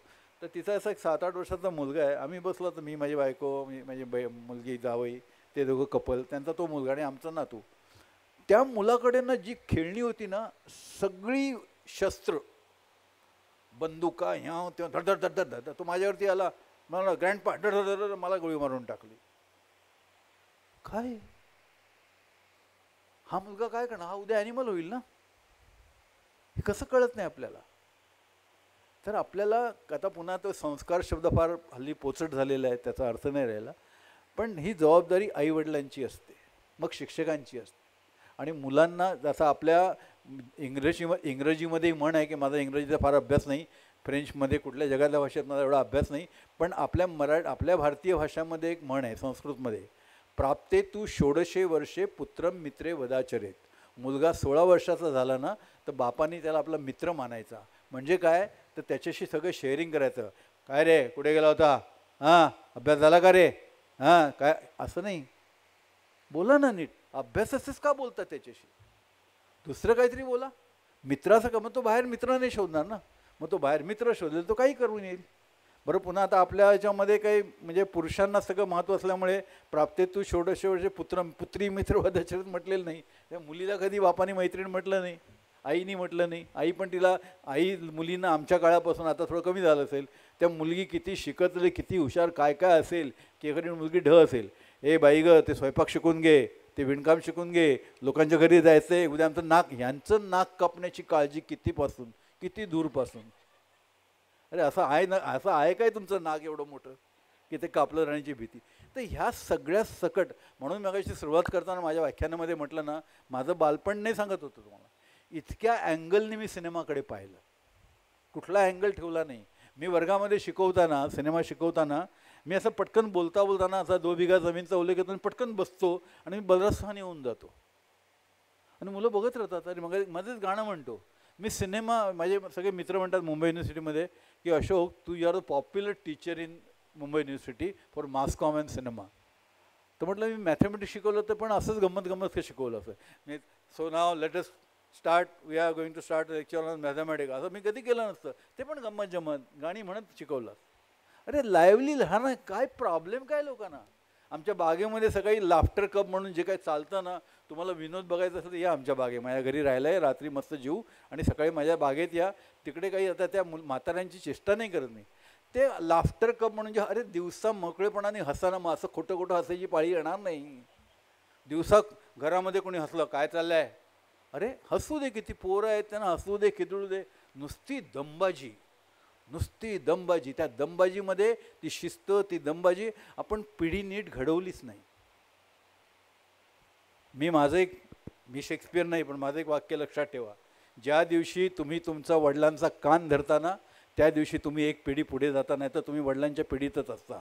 कान म्हणजे फिजिकल कान नाही धरायचं, पण बाबा तुम्ही जे काय बोलता हे मला पटत नाही हे जेव्हा तुम्ही म्हणता ना, तेव्हा तुम्ही बाबांच्या एक पिढी पुढे आलेले असता. नाही तर बाबा नाही रे माझे बाबा ना, माझे बाबा माझी आई, अरे तुझा बाप काय सॉक्रेटिस लागून गेला का रे. मी बोलतो वर्गामध्ये, तुझा बाप काय सॉक्रेटिस लागून गेला, तू तुझं बोल ना, बाप काय बोलला ते तुझं बोल. ते एम एची मुलं असतात ना, इंग्लिश लिटरेचर वगैरे मराठी, तर म्हणे शेक्सपियर असं म्हणाला, संत तुकाराम असं म्हणा. अरे तू बोल ना बाळा त्यांच्यावरती, तू हा बोलला तो बोल अशीच यादी देतो मला, कारण ह्याला स्वतःचं बोलताच येत नाही. आणि जोपर्यंत तुझ्या प्रश्नाचं उत्तर आहे, जोपर्यंत तो स्वतः बोलणार नाही ना, तोपर्यंत हे असे घोटाळे होत राहतील. सर उशीर खूप झाला आहे, आता आपण एक शेवटचा प्रश्न घेऊन संपूया. नमस्कार सर. नमस्कार. पहिले तुम्हाला हॅट्स ऑफ अशासाठी की 2 वर्षापूर्वी मी पहिल्यांदा इफी बघायला गेलो होतो आणि मी 10 दिवसाचा प्रोग्राम होता. मी, माझी बहीण आणि भाऊजी असे 3 गेलो होतो. पण 4थ्या दिवशी मी परत आलो आणि तुम्ही आत्तापर्यंत जो काही हिमालय चढलं आहे त्यासाठी तुम्हाला हॅट्स ऑफ.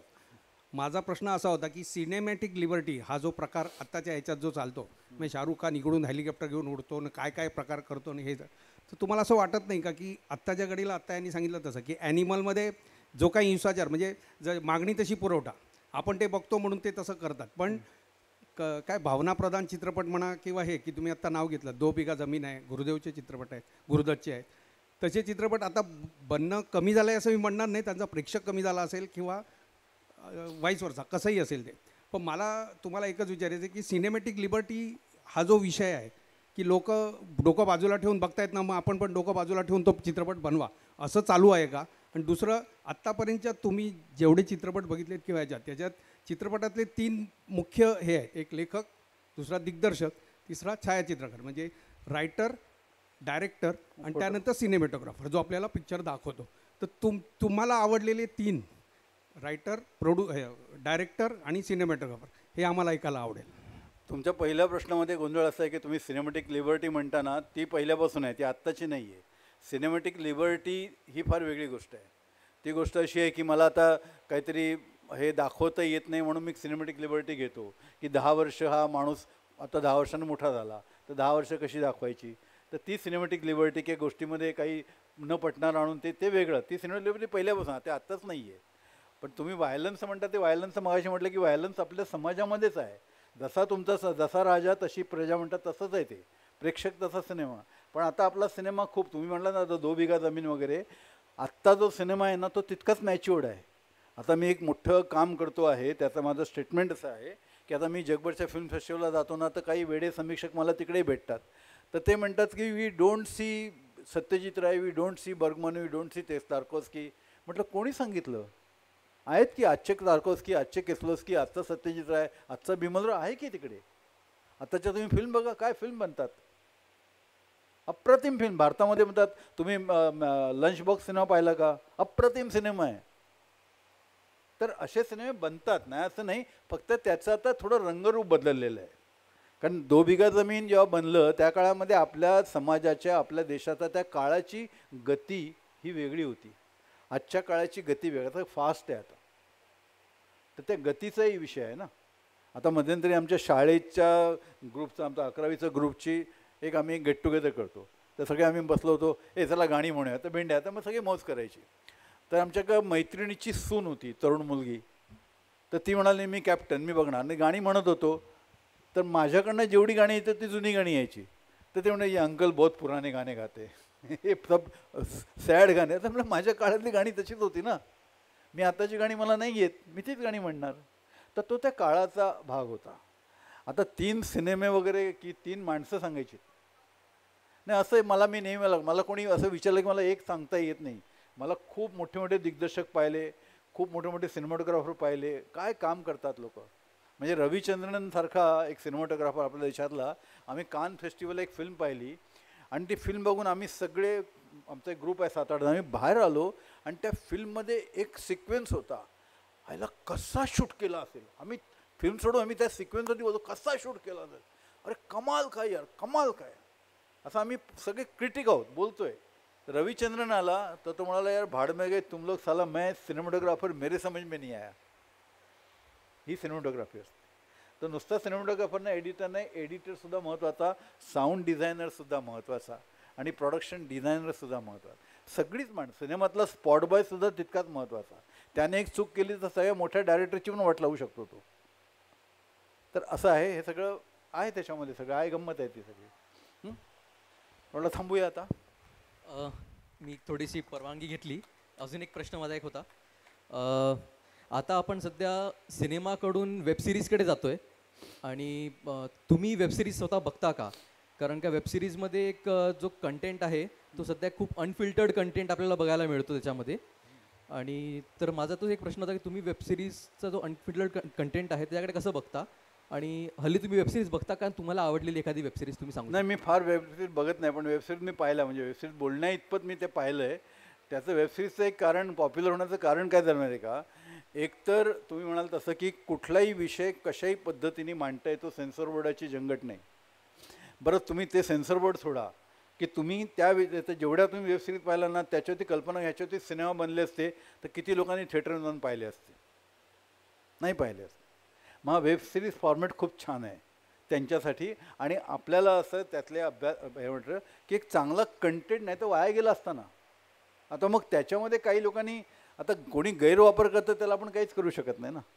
मग ते काही ठिकाणी इतक्या शिव्या, अनावश्यक शिव्या, म्हणजे एका वाक्यामध्ये 7 शब्द असतील तर एक ते आहे, गेला, मेला एवढं क्रियापद सोडलं तर बाकी शिव्या सगळ्या.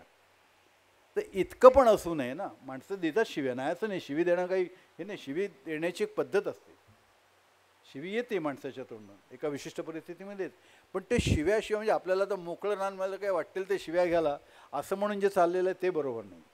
आणि तो तुम्हाला म्हणजे तोंडला ना, ज्या गोष्टी तुम्हाला सिनेमामध्ये करता नाही या लोकांना नाही चालणार. आपल्याकडे अजूनपर्यंत हा प्रकार होता की हिरो मेला तर नाही चालत. म्हणजे शोले जेव्हा झाला, शोले 3 दिवस काही केला त्याला चालेच ना. शुक्रवारी लागला, शनिवारी काय होईना, काही गल्ला येत नाही, काय नाही, काय झालं? मग ते लोक बसले, काय प्रॉब्लेम? म्हणजे अमिताभ बच्चन शेवटी मरतो ते लोकांना नाही चालत आहे. रातोरात फोन केले बँगलोरला, तो सेट लावायला सांगितला आणि हे सकाळच्या फ्लाईटनी जाणार होते त्या सेटवरती आणि पुन्हा अमिताभ तिकडे जिवंत होता असा शॉट घ्यायचा होता. आणि सकाळी यांनी परत मला फोन केले, यार आज का एक दिन रुकते देखते क्या होतं आहे. रविवारी थांबले आणि सोमवारी ते पिक्चर क्लिक झालं. मग काय अमिताभला परत करायला लागलं, पण नाही नाच आलं. असल्या गोष्टी आपल्याला किती वेळ बदललेले सीन वगैरे. तो एक वेगळा ऑडियन्स होता, पण आता ते बदलले. पण तरीसुद्धा प्रेक्षक शेवटी त्याला पाहिजे ते बघतो. पण आज मगाशी म्हटलं ना, आत्ता तरुण प्रेक्षकाविषयी मला खूप बोलता येईल, फार मी थोडं उडत बोललो. आजचा तरुण प्रेक्षक आहे ना, हा उद्याचा सिनेमा बनवणार आहे. उद्याचा भारतीय सिनेमा कसा आहे हा प्रेक्षक सांगणार आहे आपल्याला आणि हा ठरवणार आहे. कारण हे फिल्मी आणि काहीतरी पांडूपणा नाही एक्सेप्ट करत, नाही एक्सेप्ट करणार. त्यांना फुकटचा खोट्या ड्रामा नाही चालणार. काहीतरी कोणतरी आलं, काहीतरी कपडे घालते. आता ही मुलं मुली कशी कपडे घालतात, म्हणजे फॅशन आणि अंगप्रदर्शन सोडून द्या, पण ते त्यांना छान शोभून दिसतात, छान छान कपडे घालतात मुलं. तसं येतं ना, आता ते कॅज्युअल वेअरवाली मुलं आहेत ही. कसं कॅज्युअल. आता पूर्वी आमच्या सिनेमामध्ये हिरो सगळे व्यवस्थित चकाचक मारामारी करतो, त्याला पांढरी पॅन्ट पांढरा शर्ट तसाच. आताची हिरो हिरोईन कसे कपडे घालतात, रोजच्या व्यवहारातले असतात. तर ते ह्या सिरियसमुळे ते आपल्याला बघायला मिळेल. चला धन्यवाद. धन्यवाद सर, तुम्ही तुमचा वेळात वेळ काढून आमच्या विनंतीस मान देऊन इथे उपस्थित राहिला त्याबद्दल तुमचे आभार. तसेच श्रोत्यांचेही आभार.